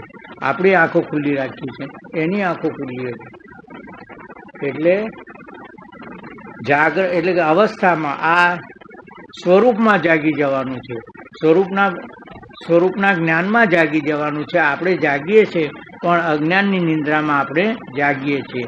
એમ જ્યારે આપણે આ સ્વરૂપનું જ્ઞાન થશે ત્યારે આપણને ખ્યાલ થશે કે આ જે કંઈ પ્રતીત થાય છે એ પરમાત્માનું સ્વરૂપ જ છે. બ્રહ્મ લટકા કરે બ્રહ્મ પાસે. પછી આ જે ભેદ ભ્રાંતિ છે એ ભેદ ભ્રાંતિ, આ હું ને તું, આ મારું ને તારું, એ એક વ્યાપક ભાવ આપણામાં આવે છે. અને વ્યાપક ભાવ આવે ત્યારે આ બધા ભેદોની નિવૃત્તિ થઈ જાય છે.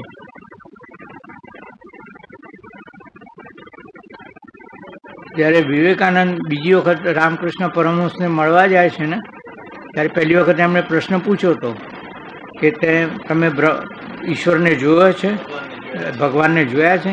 ત્યારે ઠાકુર કહે છે ને કે તારી સાથે વાત કરું એના કરતાં પણ વધારે સ્પષ્ટતાથી હું ઈશ્વરને જોયો છે.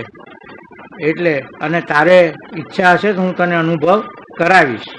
આવી દ્રઢતાથી એ વાત કરે છે.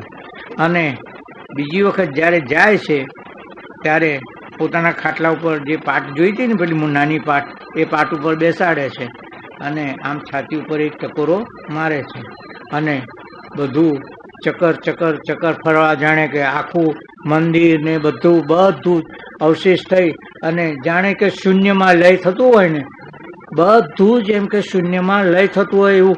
અને એકદમ હું એમ કે બૂમ પાડી ઉઠું છું કે મારે ઘેર મા બાપ છે. એટલે ઠાકુર કહે છે હજી વાર છે એમ કરી અને પાછો બીજો ટકો મારે છે અને પાછા પોતાની અસલ સ્થિતિ ઉપર આવે છે. એટલે એ વખતે એમ કે એ અનુભવને માટે એ સક્ષમ નહોતા. એમ આપણા અંતઃકરણ આ અનુભવને બનાવવા માટે, એ અનુભવને યોગ્ય બનાવવા માટે આપણા અંતઃકરણની શુદ્ધિ કરવી પડે. અને એમાં આ જપ તપ આ બધું જ આપણને ઉપયોગી છે. ઉપયોગી નથી એમ નહીં, એ મોસ્ટ ઇમ્પોર્ટન્ટ છે, પણ એનો હેતુ એટલો જ કે આપણા અંતઃકરણની શુદ્ધિ થાય. અને જેમ જેમ આ જપ અને તપ જેમ જેમ વધે એમ અંતઃકરણ શુદ્ધ થાય, એમ એ દિશામાં આપણી પ્રગતિ થાય. એટલે આધ્યાત્મિક રીતે આપણે સમૃદ્ધ થતા જઈએ.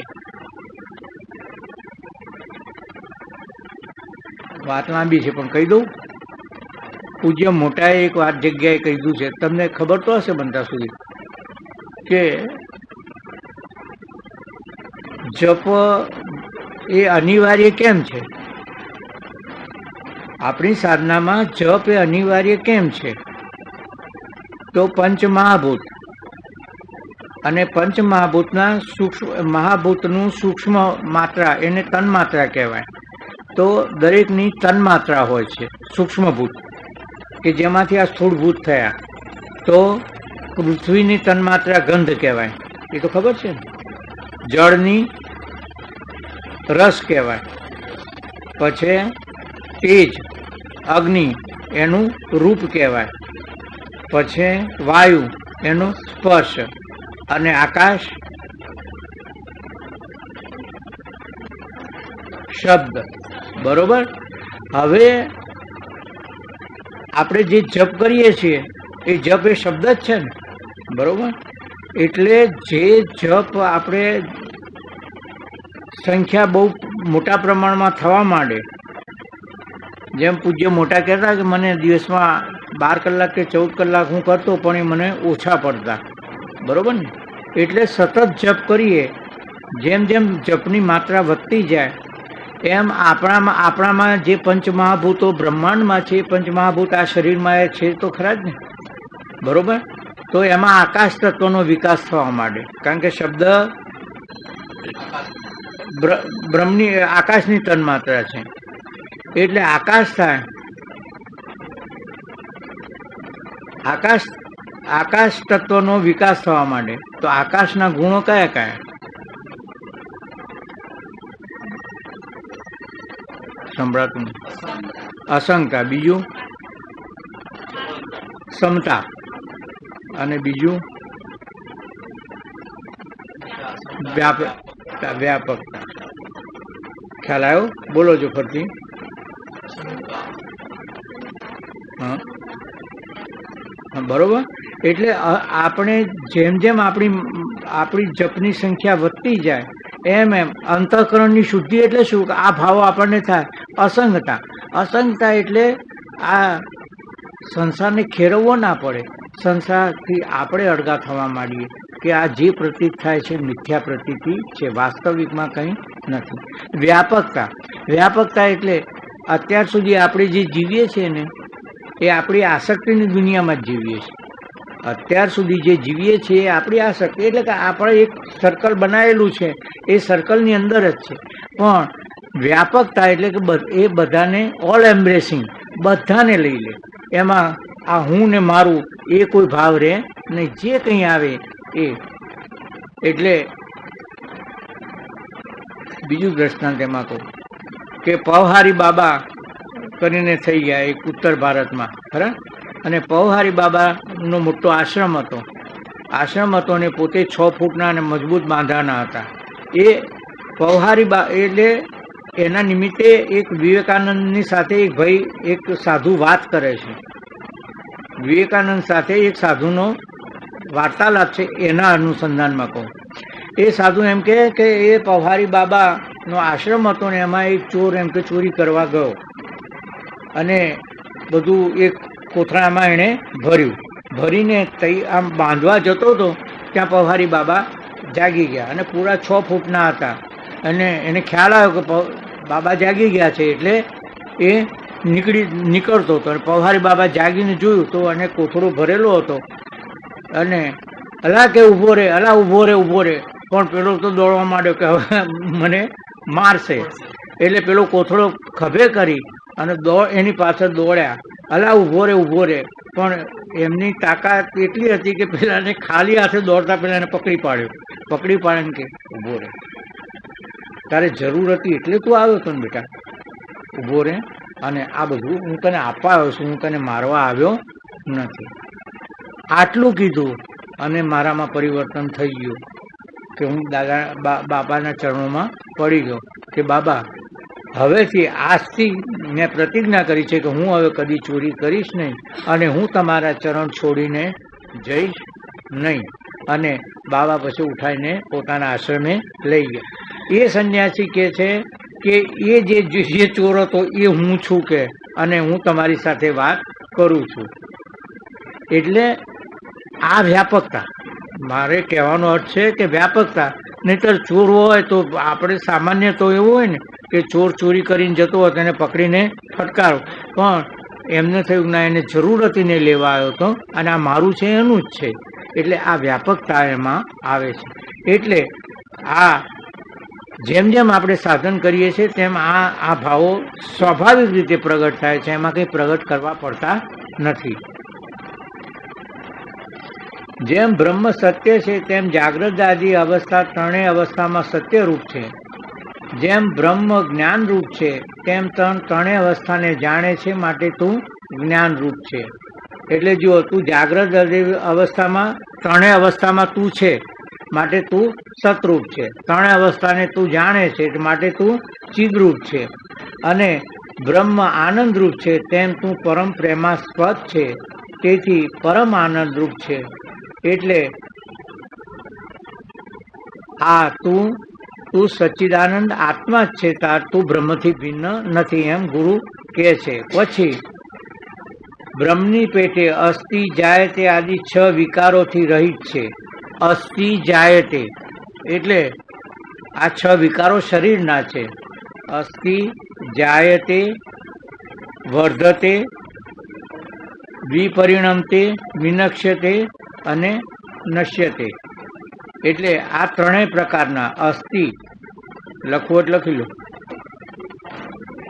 અસ્થિ જાયતે, પછી વર્ધતે, વર્ધતે એટલે વિકાસ પામે છે. વિપરિણમતે એટલે એમાં વિકૃતિ આવવા માંડે છે ધીરે ધીરે. વિપરિણમતે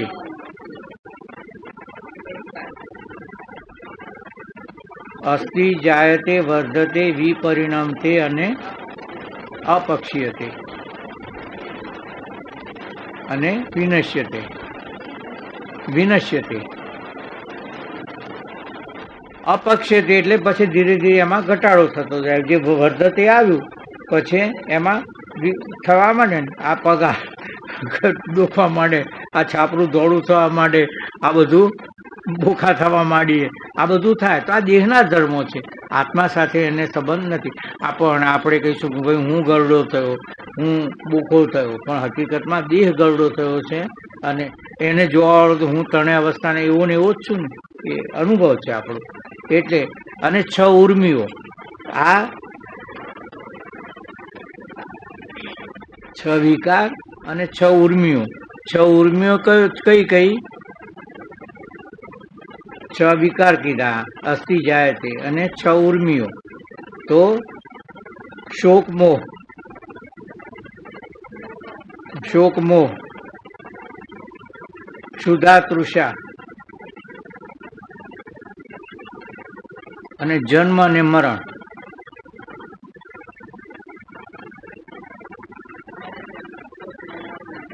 શોક મોહ કોને થાય? કયા શરીરને? મનને થાય. એટલે શોક મોહ એ મનનો ધર્મ છે. એટલે આ મને શોક થયો, મને મોહ થયો. આ સાડી તો સારી છે, પેલી લટકાયેલી છે ને સારી, પણ કોને થાય છે? મનને થાય. હું તો એનો દ્રષ્ટા છું. શોક મોહ ખરા કે નહીં? મોહ, શોક અને મોહ એ મનના ધર્મો છે. ક્ષુધા તૃષા, આ ક્ષુધા તૃષામાં બધું આવી જાય. હા, પાછું એ પ્રાણના ધર્મો છે. ભૂખ અને તરસ બધી વાતની. સત્તા, સંપત્તિ અને આ શારીરિક એ બધી પ્રાણના ધર્મો છે. ક્ષુધા તૃષા અને જન્મ ને મરણ કોનું છે? દેહનું છે. એટલે શોક મોહ એ મનના ધર્મ છે, ક્ષુધા તૃષા એ દેહના ધર્મો છે, અને જન્મ મરણ ક્ષુધા તૃષા એ પ્રાણના અને જન્મ મરણ એ દેહના છે. એટલે આ 6 વિકારો અને 6 ઉર્મિઓ એ બંનેનો હું દ્રષ્ટા છું, હું સાક્ષી છું. આ પ્રમાણે સમજવું પડે. આ તારો દેહ અસત્ય છે, આ તારો દેહ દ્રશ્ય અસત્ય છે.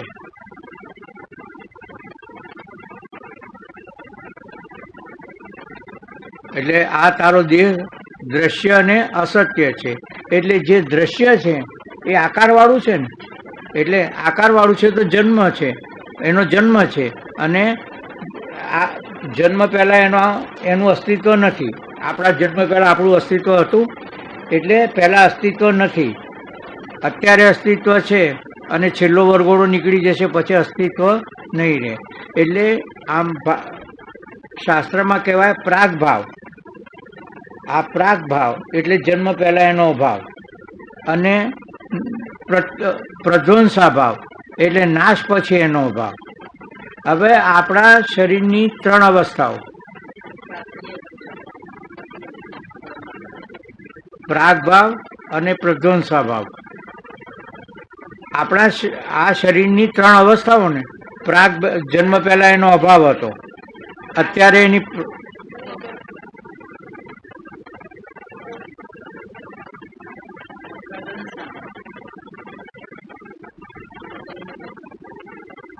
મરણ પછી.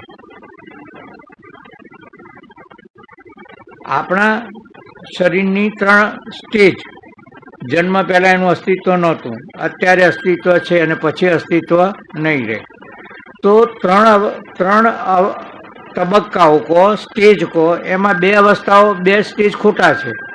તો આ વચ્ચેનું સ્ટેજ છે સાચું. 2 જો ખોટા હોય તો વચ્ચેનું સ્ટેજ છે એ પણ પ્રતીતિ માત્ર છે. એટલે આ શરીર રૂપે દેહ એ પ્રતીતિ માત્ર છે, વાસ્તવિક એ ચેતન છે નહીં. એટલે અસત્ય છે. અસત્ય કેમ કીધું એને? આ તો બધું હાલતું ચાલતું છે અને કેમ એને અસત્ય કીધું? અસત્ય છે પણ એ પરપ્રકાશ્ય છે. પરપ્રકાશ્ય એટલે શું? કે બીજાની સત્તાથી ચાલે છે.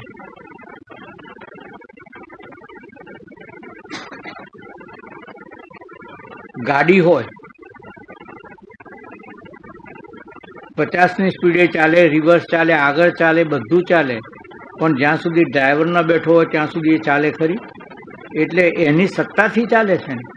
ગાડીની જે મુવમેન્ટ છે એ એની સત્તાથી છે. એમ ચેતન પરમાત્માની સત્તાથી આ શરીર સત્તાવાન થઈ અને આ આખું કાર્ય કરે છે. એની સત્તા પૂરી થઈ એટલે આ શરીર કાર્ય કરતું બંધ થઈ જાય છે. એટલે સૂર્ય, આપણે બીજું કહીએ, ચંદ્રનો પ્રકાશ. ચંદ્રનો પ્રકાશ એ સાચો પ્રકાશ છે? ના, એનું પરાવર્તન થાય છે, ખરા કે નહીં? અને ચંદ્ર પ્રકાશિત લાગે છે અને એમાં પ્રકાશની વધઘટે થાય, પણ એ ખરેખર એવું છે નહીં, ખરા કે નહીં? એમ ચંદ્રનો પ્રકાશ એ પરપ્રકાશ્ય છે, એમ આ શરીર પણ ચેતન પરમાત્માનો પ્રકાશથી પરપ્રકાશ્ય થઈ અને સ્ફૂર્તિવાન લાગે છે. હકીકતમાં એની પોતાની કોઈ સત્તા નથી. અને એની પોતાની સત્તા હોય તો એનું મરણ થવા દે? છેલ્લો વરઘોડો નીકળવા દે? એમ વિચારો ને. એટલે આ શરીર અસત્ય છે કેમ? તો આ પર ચેતન છે જેવું લાગે છે, પણ હકીકતમાં એ ચેતન છે નહીં. આ તારો દેહ દ્રશ્ય અને અસત્ય છે, જળ દુઃખરૂપ છે અને 6 વિકાર વાળો છે. આ 6 વિકાર જોયા ને? 6 વિકાર અને 6 ઉર્મિઓ. આ દેહ સાથે તારે કોઈ પણ વાસ્તવિક સંબંધ છે નહીં. કેવળ તારા સ્વરૂપના અજ્ઞાનથી સુખ દુઃખ, કર્તૃત્વ ભોગતૃત્વ વગેરે અંતઃકરણના ધર્મો ભ્રાંતિથી આત્મામાં તે માન્યા છે. અંતઃકરણ સુખી થાય છે, એટલે અંતઃકરણ એટલે મન સુખી દુઃખી થાય છે. મન કરતાપણા ભોગતાપણાનો ભાવ છે, પણ આત્મા ચેતનમાં આત્માને કોઈ કરતાપણું નથી ને ભોગતાપણું છે ને. એ તો બધાનો દ્રષ્ટા છે માત્ર, અને દ્રષ્ટા સાક્ષી છે, પણ એમાં એની સાથે સંલગ્ન નથી. વ્યવહારમાં પણ આપણે સાક્ષી કોને કહીએ? જે સગો ના હોય અને જે એ કર્મમાં ઇન્વોલ્વ ના થયો, એટલે કે એમાં જોડાયેલો ના હોય, એ સાક્ષી બને ને. હું મારામારી કરતો હોઉં ને કહું કે હું સાક્ષી છું, તો એ સાક્ષી તરીકે સ્વીકાર, પણ એને જોનારો સાક્ષી તરીકે સ્વીકારાય છે ને. પણ પેલી જે ઘટના ઘટતી હોય છે એમાં એ સંલગ્ન હોતો નથી. એમ આપણે છીએ સાક્ષીમાં, અને પેલાની ઘટના જે શરીર કર્મ કરે છે અને આપણે માનીએ છીએ કે હું કર્મ કરું છું. એટલે ગીતાના 3જા અધ્યાયમાં જ ભગવાન કહે છે ને કે પ્રકૃતિ ક્રિયમાણાની ગુણૈ કર્માણી સર્વશઃ અહંકાર વિમૂઢાત્મા કર્તાહમિતિ મન્યતે. એટલે પ્રકૃતિ અને એના રહેલા 3 ગુણોમાં આ બધું કરતા બધા ભાવો થાય છે, કરતાપણાનો ભોગતાપણાનો. પ્રકૃતિ એટલે આ અંતઃકરણ અને એનું શરીર, એમાં કરતાપણાના ભોગતાપણાના ભાવ છે. પણ હું તો એનો સાક્ષી છું એ ભાવ ભૂલી અને અહંકાર વિમૂઢ આત્મા, એટલે અજ્ઞાની માણસ એમ માને છે કે હું જ આ બધું કરું છું. કર્તૃત્વ ભોક્તૃત્વ વગેરે અંતઃકરણના ધર્મો ભ્રાંતિથી આત્મામાં તે માન્યા છે. બેઠું મગજમાં બરોબર? વસ્તુતઃ તું શુદ્ધ બ્રહ્મ છે, તારામાં સંસાર નથી. હવે તારામાં સંસાર નથી એટલે શું? હવે વ્યવહારમાં સંસાર કોને કહેવાય છે? કે આ પરિવારને સંસાર કહીએ છીએ આપણે, પણ શાસ્ત્રમાં સંસાર શબ્દનો અર્થ જુદો છે. શાસ્ત્રમાં સંસાર શબ્દનો અર્થ છે જન્મ મરણ. જન્મ મરણ એ જ સંસાર છે. એટલે તારામાં સંસાર નથી, એટલે તારામાં જન્મ ને મરણ છે નહીં. આત્મા જન્મ તો એ નથી ને મરણ તો એ નથી. નહીતર આ તારામાં સંસાર નથી એટલે મારામાં પરિવારના બધા સભ્યો ને આ બધું પુત્ર પિતા માતા પિતા પત્ની એને સંસાર કીધો નથી શાસ્ત્રમાં, અને એના સાથે શાસ્ત્રને કંઈ લાગતું વળગતું એ નથી. પણ સંસાર એટલે જન્મ મરણ રૂપ સંસાર, એ વારંવાર જન્મવું અને વારંવાર મરણવું. તારામાં સંસાર નથી. તેમજ ભાગવતના, જો આમાં જરા ભૂલ હોય તો સુધારજો, ભાગવતમાં પણ એકાદશ સ્કંદના 28મા અધ્યાયમાં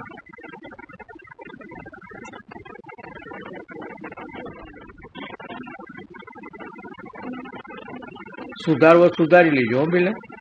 ભાગવતમાં છે તમારામાં છે એમ છે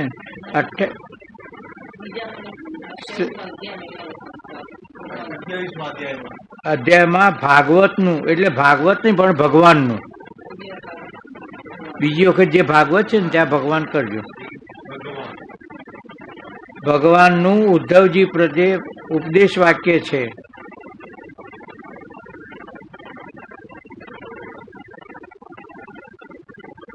કહ્યું ને કે શોક મોહ, શોક હર્ષ ભય ક્રોધ લોભ મોહ સ્પૃહાદય અહંકારસ્ય દ્રશ્યંતે જન્મ મૃત્યુશ્ચ ન આત્મનઃ. એટલે આત્મામાં આ બધું કશું છે નહીં. શું નથી? તો શોક, હર્ષ, ભય, લોભ, સ્પૃહા, મોહ, સ્પૃહા, જન્મ મૃત્યુ આદિ શબ્દથી કર્તૃત્વ ભોક્તૃત્વ આદિ એ સમગ્ર ધર્મ અહંકારમાં દેખાય છે. અહંકારમાં એટલે અંતઃકરણમાં. અંતઃકરણ એટલે કયું? કોને કહેશો? સૂક્ષ્મ શરીર. અંતઃકરણ એટલે સૂક્ષ્મ શરીર. જેમ આ બહિર્કરણ છે ને, હાથ પગ એ બધું બહિર્કરણ કહેવાય. કરણ એટલે ઓજાર, એટલે આ બહિર્કરણ અને પેલું અંતઃકરણ. કારણ કે પ્રેરક બળ તો અંતઃકરણ છે ને. આપણો હાથ કામ ક્યારે કરે, પગ કામ ક્યારે કરે? કે મન જ્યારે એમ કે આમ જવું છે, આમ વિચારે, મન આમ વિચારે કે મારે આમ જવું છે, ત્યાર પછી હાથ અને પગ ક્રિયાવાન થાય ને. એટલે પ્રેરક બળ અંતઃકરણ છે. અંતઃકરણ એટલે સૂક્ષ્મ શરીર. આ મન બુદ્ધિ ચિત્ત અને અહંકાર, એને એક શબ્દમાં એ કહો, અહંકાર કહો, મન કહો, વસ્તુ એક જ છે, પણ એના ક્રિયાના ભેદથી એ 4 પ્રકારે કહેવાય છે. બાકી વસ્તુ અંતઃકરણ એટલે એક જ વસ્તુ છે.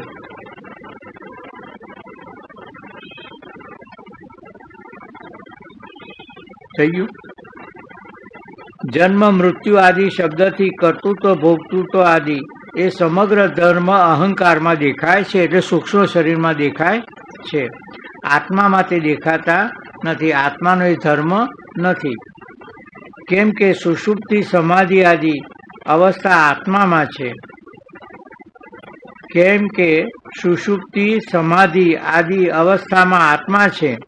પણ જો અહંકાર લીન થયો છે તો સુખ દુઃખ આદિ ધર્મ પ્રતીત થતા નથી.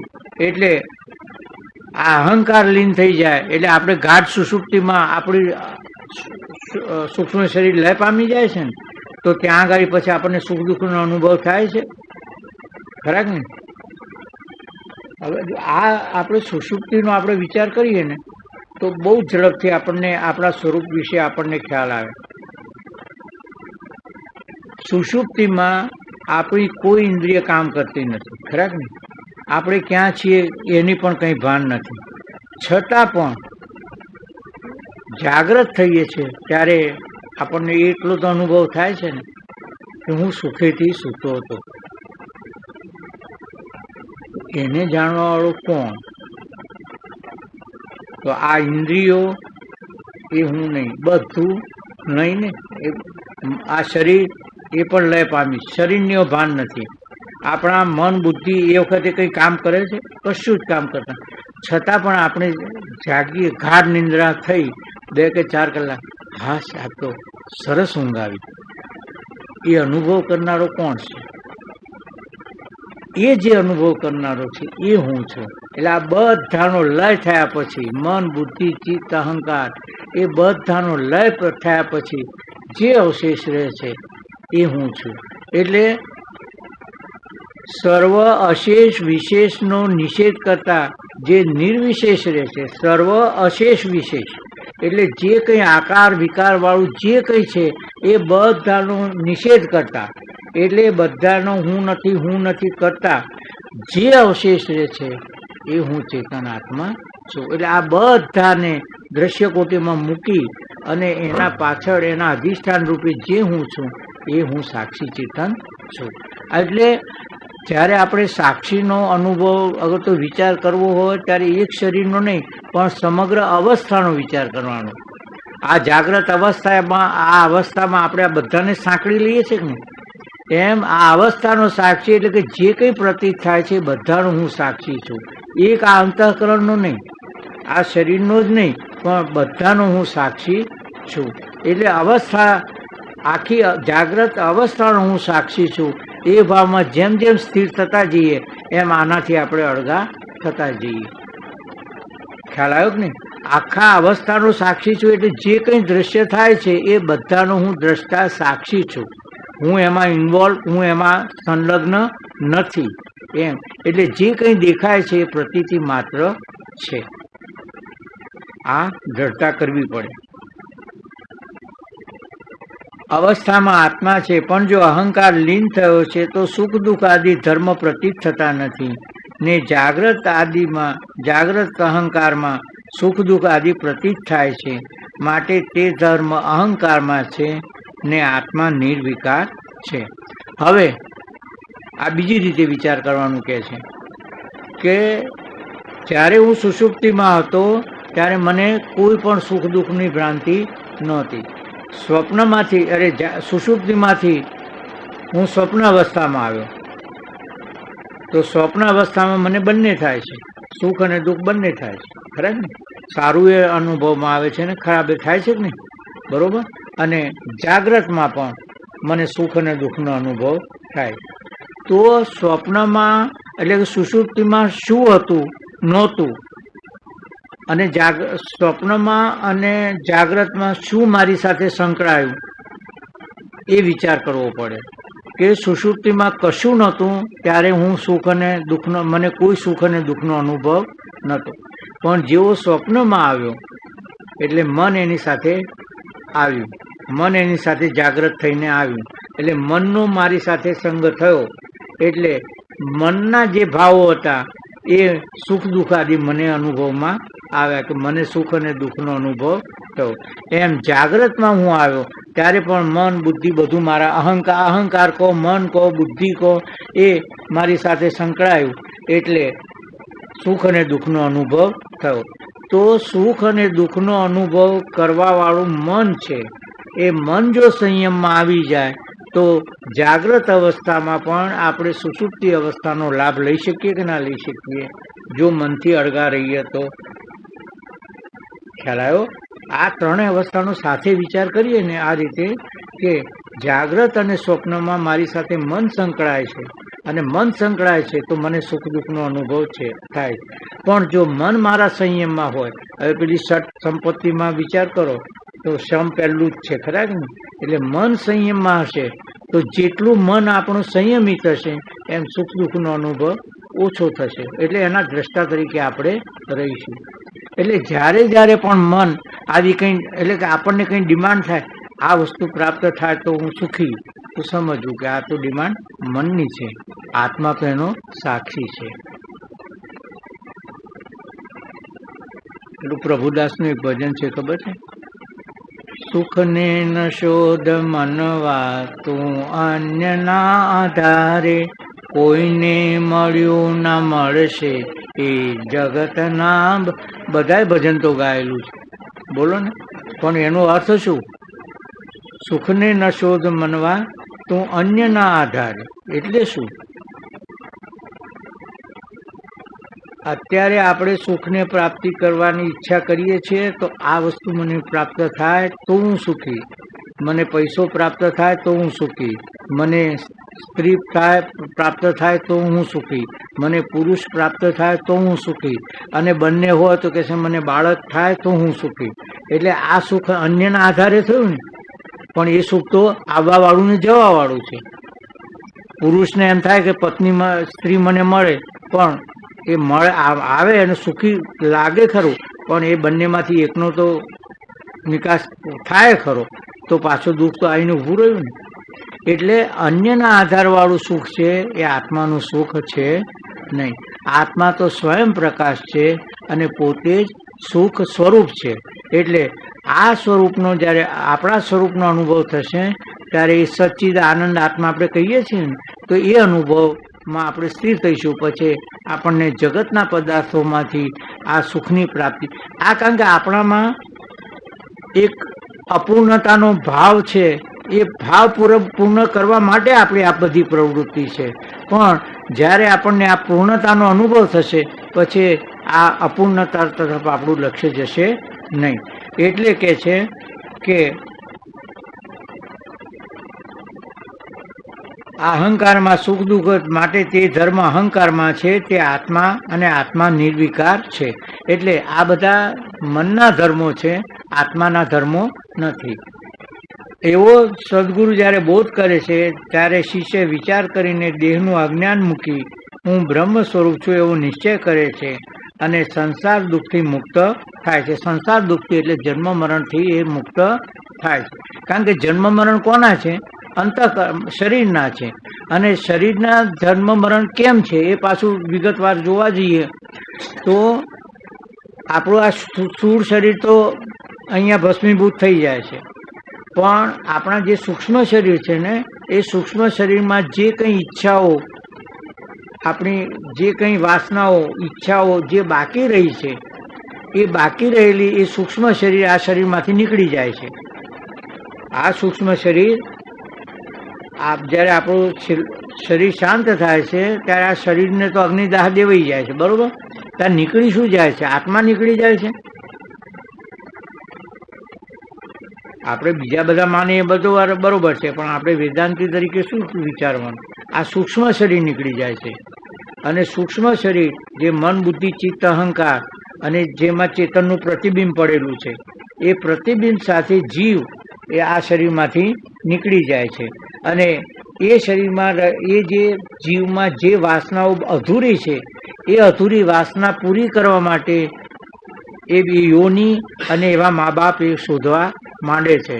અને એ મા બાપ અને એવી યોની એને પ્રાપ્ત થાય ત્યાં એ ફરીથી જન્મ લે છે. ખ્યાલ આવ્યો?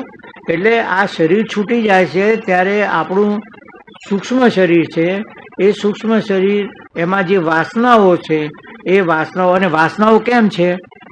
આ તૃપ્તિનો અનુભવ નથી એટલે. આ તૃપ્તિનો અનુભવ નથી એટલે વાસનાઓ છે કે મારે આ પ્રાપ્ત કરવું છે, આ પ્રાપ્ત કરવું છે. એ ભાવના કેમ રહે છે? તો આ સ્વરૂપને જાણ્યા નથી એટલે અતૃપ્ત છીએ, અને એ અતૃપ્તની તૃપ્તિ કરવા માટે આ વાસનાઓ વાળું શરીર જાય છે. ગીતાના 15મા અધ્યાયમાં જ આ છે મનસષ્ટાની ઇન્દ્રિયાણી પ્રકૃતિ સ્થાની કર્ષતી શરીર એકદમ આપનોતી યચ્ચા આપી ઉત્ક્રમાત ઈશ્વર. એટલે ઈશ્વર એટલે ત્યાં આગળ આ સૂક્ષ્મ શરીરનો અર્થ છે. એટલે આ સૂક્ષ્મ શરીર આખી એની કેબિનેટ સાથે મન બુદ્ધિ ચિત્ત અને અહંકાર એ આખું સૂક્ષ્મ શરીર નીકળી જાય છે. અને બીજી યોની એ જ્યાં સુધી એને એ વાસનાઓ પૂર્ણ થાય એવી એ યોની અને શરીર પ્રાપ્ત કરે છે. અને એવા મા બાપના દ્વારા એ ફરીથી જન્મ લે છે અને ત્યાં એની પાછું બીજું એક કાર્યક્રમ ચાલુ થાય છે. પણ જ્યારે આપણને આ તૃપ્તિનો અનુભવ થઈ ગયો, સ્વરૂપને જાણી લીધો, પછી કોઈ વાસના રહી નહીં, તો વાસના ના રહી તો શરીર છૂટી જાય અને ત્યાં પ્રાણ બધા ત્યાં ને ત્યાં જ શાંત થઈ જાય છે, પછી એનો બીજો જન્મ આવતો નથી. એટલે આપણો બીજો જન્મ ના આવે એના માટે આપણામાં વાસનાની સંપૂર્ણ નિવૃત્તિ થવી જોઈએ. આ ભાવ આપણે કેળવવો જોઈએ. અને વાસનાની નિવૃત્તિ ત્યારે જ થાય કે જ્યારે આપણે આ સ્વરૂપનો અનુભવ લઈએ ત્યારે જ આ અપૂર્ણતાનો જે ભાવ છે એ અપૂર્ણતાનો ભાવ સંપૂર્ણપણે નીકળી જાય. એટલે કૃતકૃત્યતાનો ભાવ, કરેલું જાણવાનું જાણી લીધું, મેળવવાનું મેળવી લીધું, કરવાનું કરી લીધું, પછી કંઈ કરવાનું બાકી રહેતું નથી. એટલે એવો સદગુરુ જ્યારે બોધ કરે છે ત્યારે શિષ્ય વિચાર કરી દેહનું અજ્ઞાન મૂકી હું બ્રહ્મ સ્વરૂપ છું એવો નિશ્ચય કરે છે અને સંસાર દુઃખથી મુક્ત થાય છે. પણ દ્રષ્ટાંતમાં જેમ જંગલના સિંહના ઉપદેશ વિના પેલા અજ્ઞસિંહને હું બકરો છું એવું ખોટું જ્ઞાન થયું હતું, તેમ અજ્ઞાની જીવાત્માએ પણ સદગુરુના ઉપદેશ વિના અનાદિકાળના ભૂલથી ભ્રમથી દેહ છે તે જ હું છું એમ માની લીધું છે. આ રીતે પ્રથમ ચોપાઈના પૂર્વાર્ધમાં અનાદિકાળના અજ્ઞાનથી જીવને દેહનો જે આભાસ થયો એમ છે ને તમારામાં, આભાસ નહીં પણ એ અધ્યાસ જોઈએ. અધ્યાસ એટલે ભ્રાંતિ. દેહનો અધ્યાસ થયો એટલે દેહ હું છું એવો ભ્રાંતિ થઈ.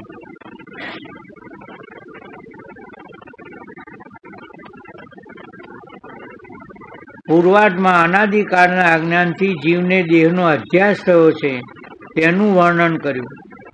હવે ઉત્તરાર્ધમાં દેહાધ્યાસનું ફળ, આ દેહાધ્યાસ થયો, દેહને હું ને મારું માન્યું તો એનું ફળ જન્મ મરણ આદિ સંસાર થાય છે તેનું વર્ણન આવે છે.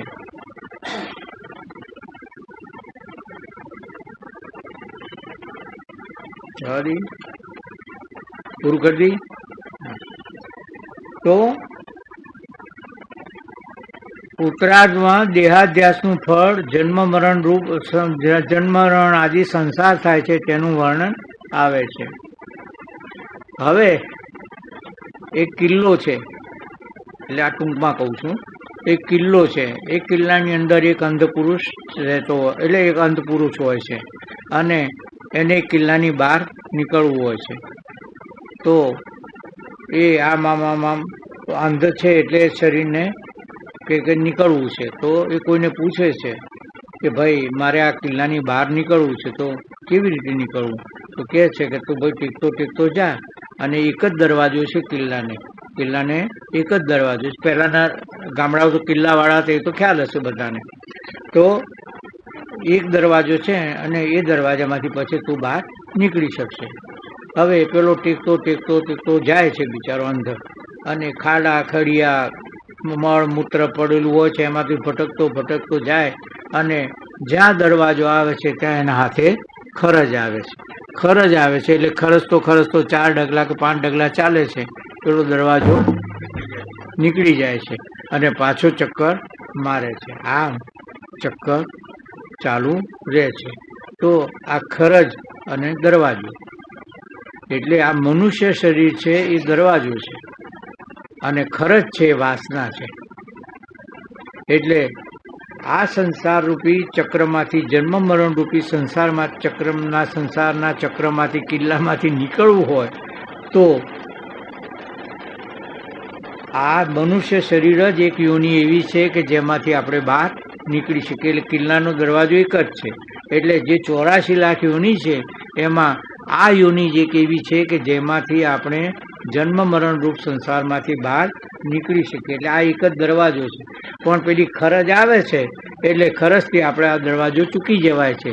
એટલે આ વાસનાની જે ખરજ આવે છે એના લીધે આપણું લક્ષ્ય એ તરફ જતું નથી અને આ સ્વરૂપની પ્રાપ્તિ થતી નથી. એટલે વારંવાર જન્મ મરણ રૂપ, કારણ કે વાસનાઓ રહી ને, પૂર્ણતાનો અનુભવ ના થયો એટલે વાસનાઓ રહી કે આ મને મળશે તો હું સુખી, આ મને પ્રાપ્ત થશે તો હું સુખી. એટલે વાસનાના ચક્કરમાં આપણે એ વાસનાઓ પૂરી કરવા માટે વારંવાર ચક્રમાં આવવું પડે છે.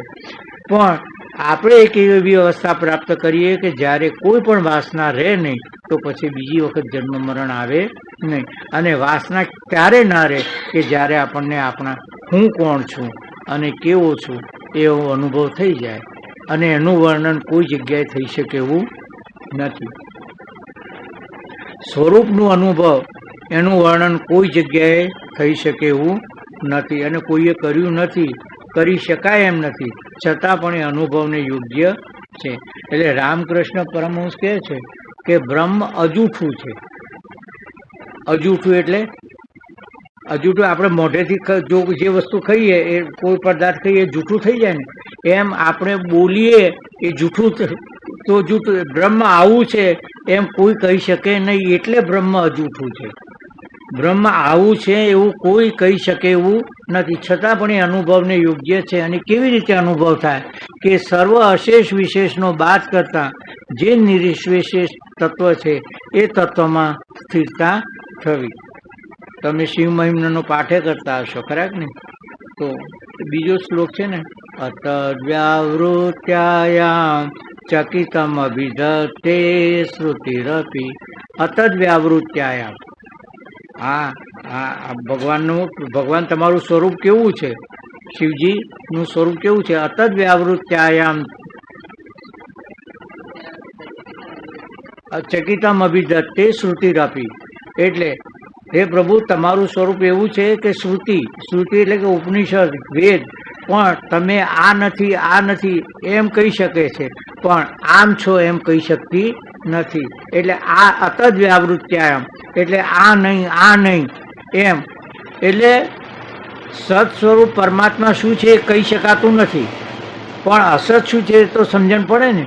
તો અસત, જે અસત છે એનો નિષેધ કરતા જાઓ, એને બાદબાકી કરતા જાઓ, તો એ બાદબાકી બાદ કરતા કરતા જે અવશેષ રહે એ મારું સ્વરૂપ છે.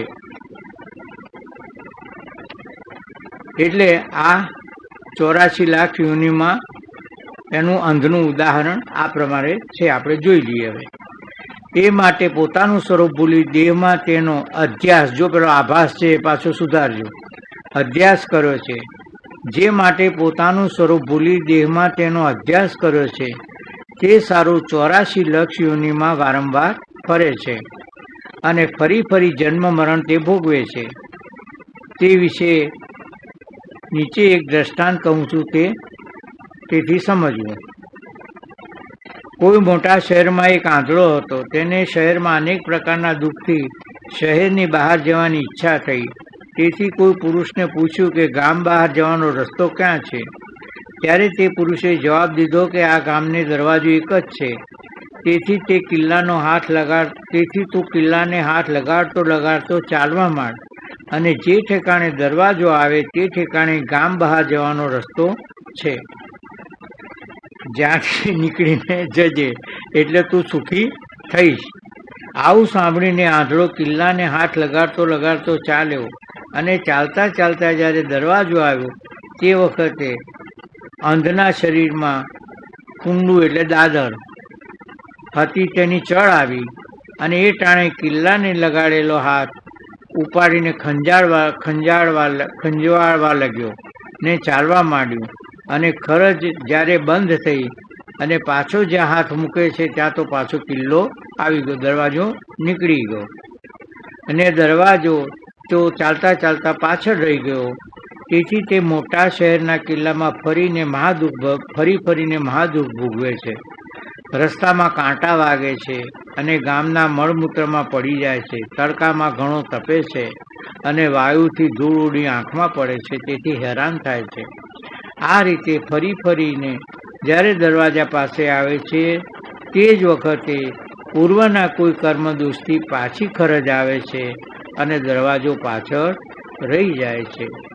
આમ વારંવાર કરી અને મહાદુઃખ ભોગવે છે. આ ખંજવાળ મટવી જોઈએ, મારીને તમારી બંનેની. અંધના ઉદાહરણનો સિદ્ધાંત. આઢણાને ઠેકાણે અજ્ઞાની સમજવો અને કિલ્લાને ઠેકાણે 84 લક્ષ યોની સમજવી. દરવાજાને ઠેકાણે મનુષ્ય દેહ જાણવો અને ખરજને વિષયનું સુખ સમજવું. એ રીતે અજ્ઞાની જીવ 84 લક્ષ યોનિમાં ફરતો ફરતો મનુષ્યરૂપી મુક્તિના દરવાજામાં આવ્યો. ત્યારે બ્રહ્મનિષ્ઠ ગુરુના ઉપદેશથી પોતાનું સ્વરૂપ જાણી 84 લક્ષ યોનિમાંથી નીકળી મોક્ષ સુખ પામી શકે એમ છે. પણ અજ્ઞાનરૂપી અંધતાથી આ મનુષ્ય દેહ મુક્તિનું દ્વાર છે. આ મુદ્દાની વાત છે હવે, કે આ અજ્ઞાનરૂપી અંધતાથી આ મનુષ્ય દેહ મુક્તિનું દ્વાર છે, તેમાં મોક્ષનું સાધન કરવું જોઈએ એમ જાણતો નથી. મોક્ષનું સાધન કરવું જોઈએ એટલે હું કોણ છું અને કેવો છું એ સમજવું જોઈએ. આપણે બધાને એપોઇન્ટમેન્ટ આપીએ છીએ, ખરેખર આપણી જાતને કોઈ દાડો એપોઇન્ટમેન્ટ આપીએ છીએ?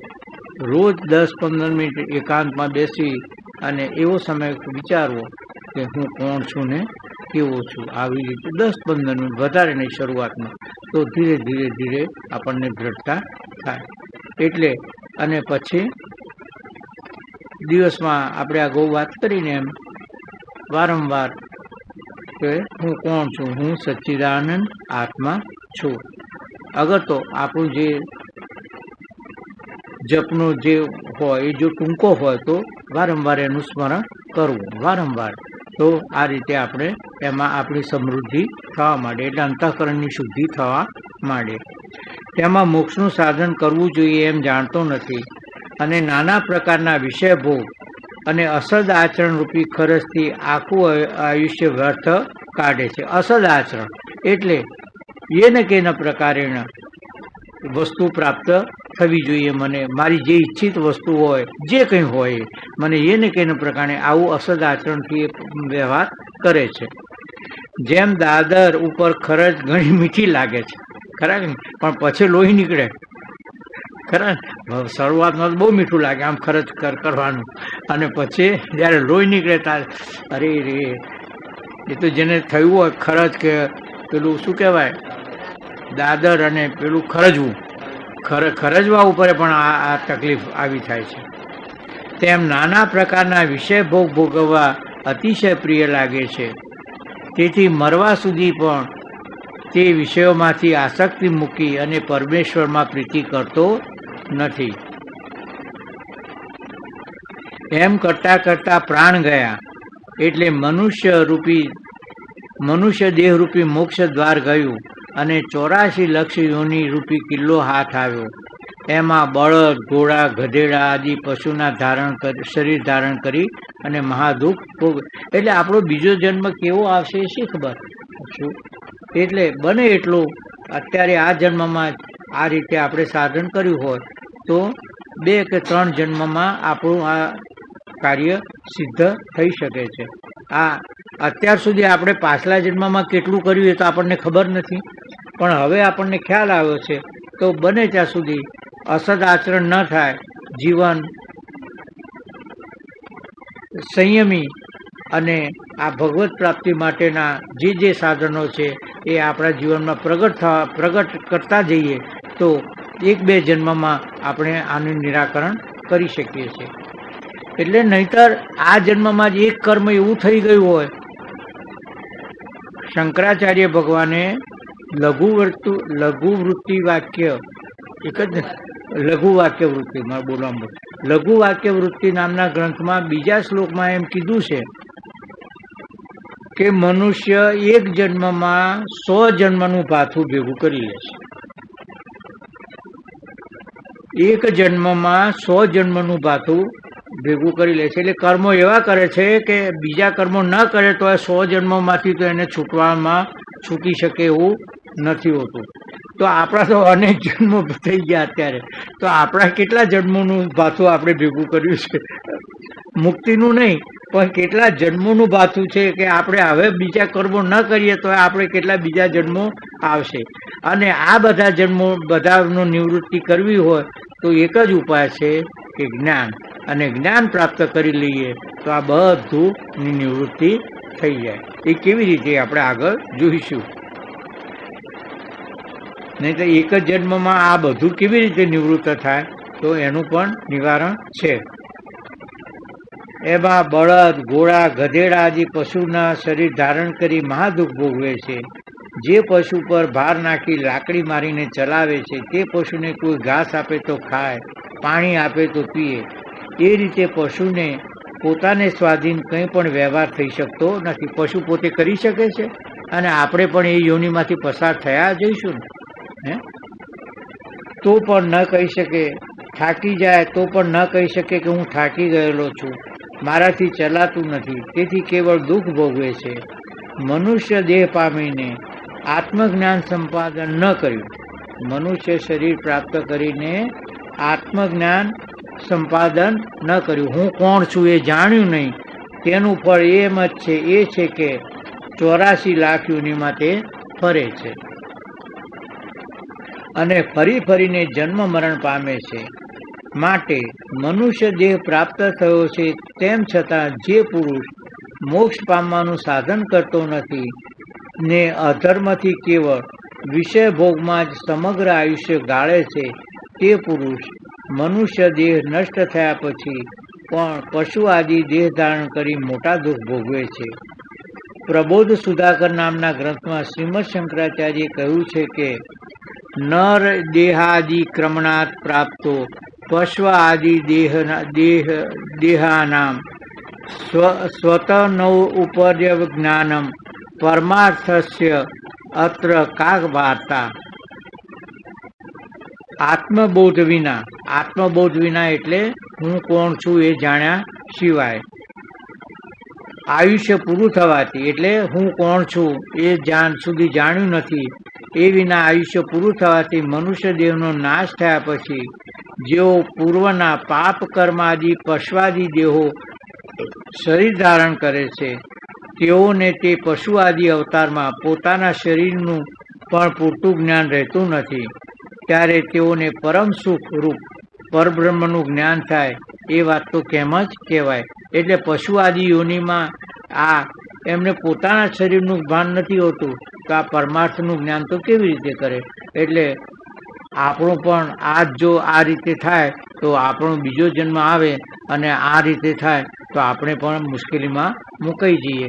તો અત્યારે જ આપણે આ સમજણપૂર્વક પરબ્રહ્મ પરમાત્માની પ્રાપ્તિ માટેના સાધનો દ્રઢતાથી, વિવેકથી, અને સમજણ બે પ્રકારની હોય, એક બુદ્ધિમાં હોય અને એક હૃદયમાં હોય. એટલે બુદ્ધિમાં હોય માહિતી હોય, અને હૃદયમાં હોય એ સમજણ હોય. એટલે વિવેકાનંદે એમ કીધું કે જ્યારે જ્યારે પણ તમારે કોઈ પણ વ્યવહારમાં બુદ્ધિ અને હૃદય વચ્ચે સામંજસ્ય ન કેળવાય તો તમારે બુદ્ધિને અનુસરવું નહીં, પણ હૃદયને અનુસરવું. એટલે હૃદય એમ કહેતું હોય કે મારે આ કરવા જેવું છે, તો એને અનુસરવું. બુદ્ધિ હંમેશા કંઈક ને કંઈક ડખાડા કાઢે. દાખલા તરીકે 5 રૂપિયા કોકને હારવાનું મન થયું, એટલે બુદ્ધિ કહેશે કે છે તો તગડો, હાથ તંદુરસ્ત, અને એને કેમ 5 રૂપિયા લાય? એને એમ કહેવાય કે ભાઈ તારે તું કામ કર ને. પણ હૃદય એમ કહેતું હોય કે ના, આને આપવા જેવું છે, તો એ વખતે તમારે હૃદયને અનુસરવું. અને બુદ્ધિ ગમે તેટલા બખાડા કરતી હોય પણ એને 5 રૂપિયા આલવા છે એમ નક્કી મનમાં હૃદય કહેતું હોય તો એને 5 રૂપિયા આપી દેવા. એટલે જ્યારે જ્યારે વ્યવહારમાં પણ બુદ્ધિ અને હૃદય વચ્ચે ડિફરન્સ ઓફ ઓપિનિયન થતો હોય ત્યારે તમારે હૃદયને જ અનુસરવું. હૃદય કહેતું હોય એ સાચી વાત.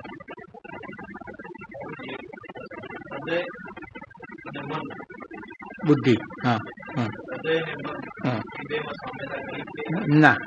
ના, હૃદયની સમજણ હશે એ અંદરનો અવાજ હશે, અને બુદ્ધિ તો માન્યતા હશે ને, એમાં ફરક પડી જાય. આજે તમે આમ માનતા હશો તો કાલે તમારા વિચારમાં પરિવર્તન આવશે. પણ હૃદયથી એક વખત નક્કી થયું હશે તો ભલે ને આકાશ ફરી જાય, તો પણ એક વખત થયું કે પરમાત્મા આવો છે અને મારો છે, એ નિશ્ચય દ્રઢ થયો, તો પછી ભલે ને ગમે તેટલું પરિવર્તન બહારના વિષયમાં આવશે, બહારમાં, પણ એ દ્રઢતામાં ફેરફાર નહીં થાય. પણ માન્યતાનો હશે ને, નહીં તો આ રામને નહીં, પણ રામને નહીં તો મહાદેવને ભજ્યું, અને કાલે મહાદેવને, પમદાડે પછી હનુમાનજી તરફ જશે. એટલે માન્યતાનો ભગવાન હશે એમાં પરિવર્તન આવશે, પણ હૃદયથી જે નક્કી થયું હશે એમાં કોઈ સંજોગ માને તમે બાળક ગમે તેટલું દુઃખ આપતો હશે છતાં પણ માના ભાવમાં કોઈ પણ પરિવર્તન આવશે ખરું? એ બાળક મારું છે એ ભાવમાં પરિવર્તન, માતા પિતાના ભાવમાં પરિવર્તન આવશે. ભલે બોલે ગમે તેટલું, અગર તો તું આમ છે, તું પાજી છે, તું નકામો છે, બધી વાત કરી, પણ બાળક જે વખતે આવીને કહેશે માં કે પિતા આગળ, ત્યારે કોઈ દિવસ એને નકારો કહેશે ખરો? કારણ કે હૃદયથી સ્વીકારે મારો છે. અને બીજું હશે તો તમે એક વખતે સ્વીકારેલું હશે, પણ અહીંયા સ્વીકારેલું હશે તો એમાં પરિવર્તન આવશે. મિત્ર હશે દુશ્મન થઈ જશે, પણ હૃદયથી સ્વીકારેલું હશે એ કોઈ દિવસ પરિવર્તન. એટલે જ આપણા બાપુજીએ એમ કીધું કે અહીંથી અહીં સુધીનું અંતર બહુ ટૂંકું છે, પણ અહીં સુધી આવવું બહુ અઘરું છે. એટલે હૃદયસ્થ થવું જોઈએ. આ સમજણ હૃદયસ્થ થવું જોઈએ કે આ જીવનમાં મારે પ્રાપ્ત કરવું છે અને ગમે તે સંજોગોમાં પ્રાપ્ત કરવું છે. પછી બુદ્ધિ ગમે તેટલા બખાડા કરે, ના આપણે દેખાતો જ નથી, બ્રહ્મ દેખાતો નથી, આત્માના સ્વરૂપનું આપણને કેવી રીતે જ્ઞાન થાય? પણ જો હૃદય એમ નક્કી કર્યું હશે કે ના મારે આ પ્રાપ્ત કરવું છે તો ગમે તે રીતે એ પ્રાપ્ત કરીને જ રહેશે. એટલે આ ડિફરન્સ છે કે મનને નહીં અનુસરવું, હૃદયને અનુસરવું, અને એ સાચો અવાજ આવશે.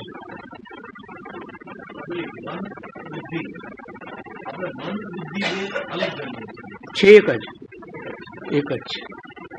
એના કાર્યને અનુસાર, દાખલા તરીકે આપણે વાયુ એક જ લઈએ છીએ, પણ એ 5 વિભાગમાં વિભાજન થાય છે ખરું કે નહીં? પ્રાણાય સ્વાહ, અપાનાય સ્વાહ, સમાનાય સ્વાહ, ઉદાનાય, અને એના કાર્યો અલગ અલગ હોય છે. વાયુ એક જ લઈએ છીએ, પણ એના કાર્યભેદથી આપણે જુદા જુદા નામ આપીએ છીએ. હકીકતમાં આપણે શ્વાસ કંઈ જુદા જુદા લઈએ છીએ. એમ આ મન, બુદ્ધિ, ચિત્ત અને અહંકાર એક જ સૂક્ષ્મ શરીર છે, અને એના કાર્યભેદથી એના આ વિભાગ પડે છે.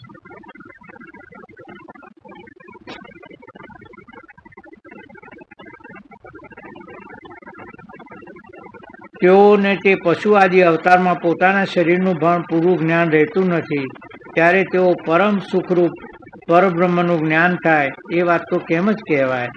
એટલે પશુ પક્ષી વગેરેના દેહમાં પરબ્રહ્મનું જ્ઞાન થતું જ નથી. ત્યારે પશુ દેહમાં શું થાય છે એવી શંકા થાય તો તેનો ઉત્તર એ જ છે કે કેવળ દુઃખ જ ભોગવવા પડે છે. હવે અહીંયા આપણે પૂર્ણ રાખીએ કે વિષય એવો છે ને કે એમાં શું જલ્દી પણ પછી બધાને ઓવર થવા માંડે, ને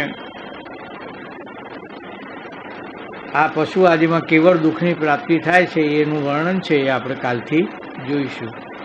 ઓમ પૂર્ણમદ પૂર્ણમિદં પૂર્ણાત પૂર્ણમુદચ્યતે પૂર્ણસ્ય પૂર્ણમાદાય પૂર્ણમેવાવશિષ્યતે. ઓમ શાંતિ શાંતિ.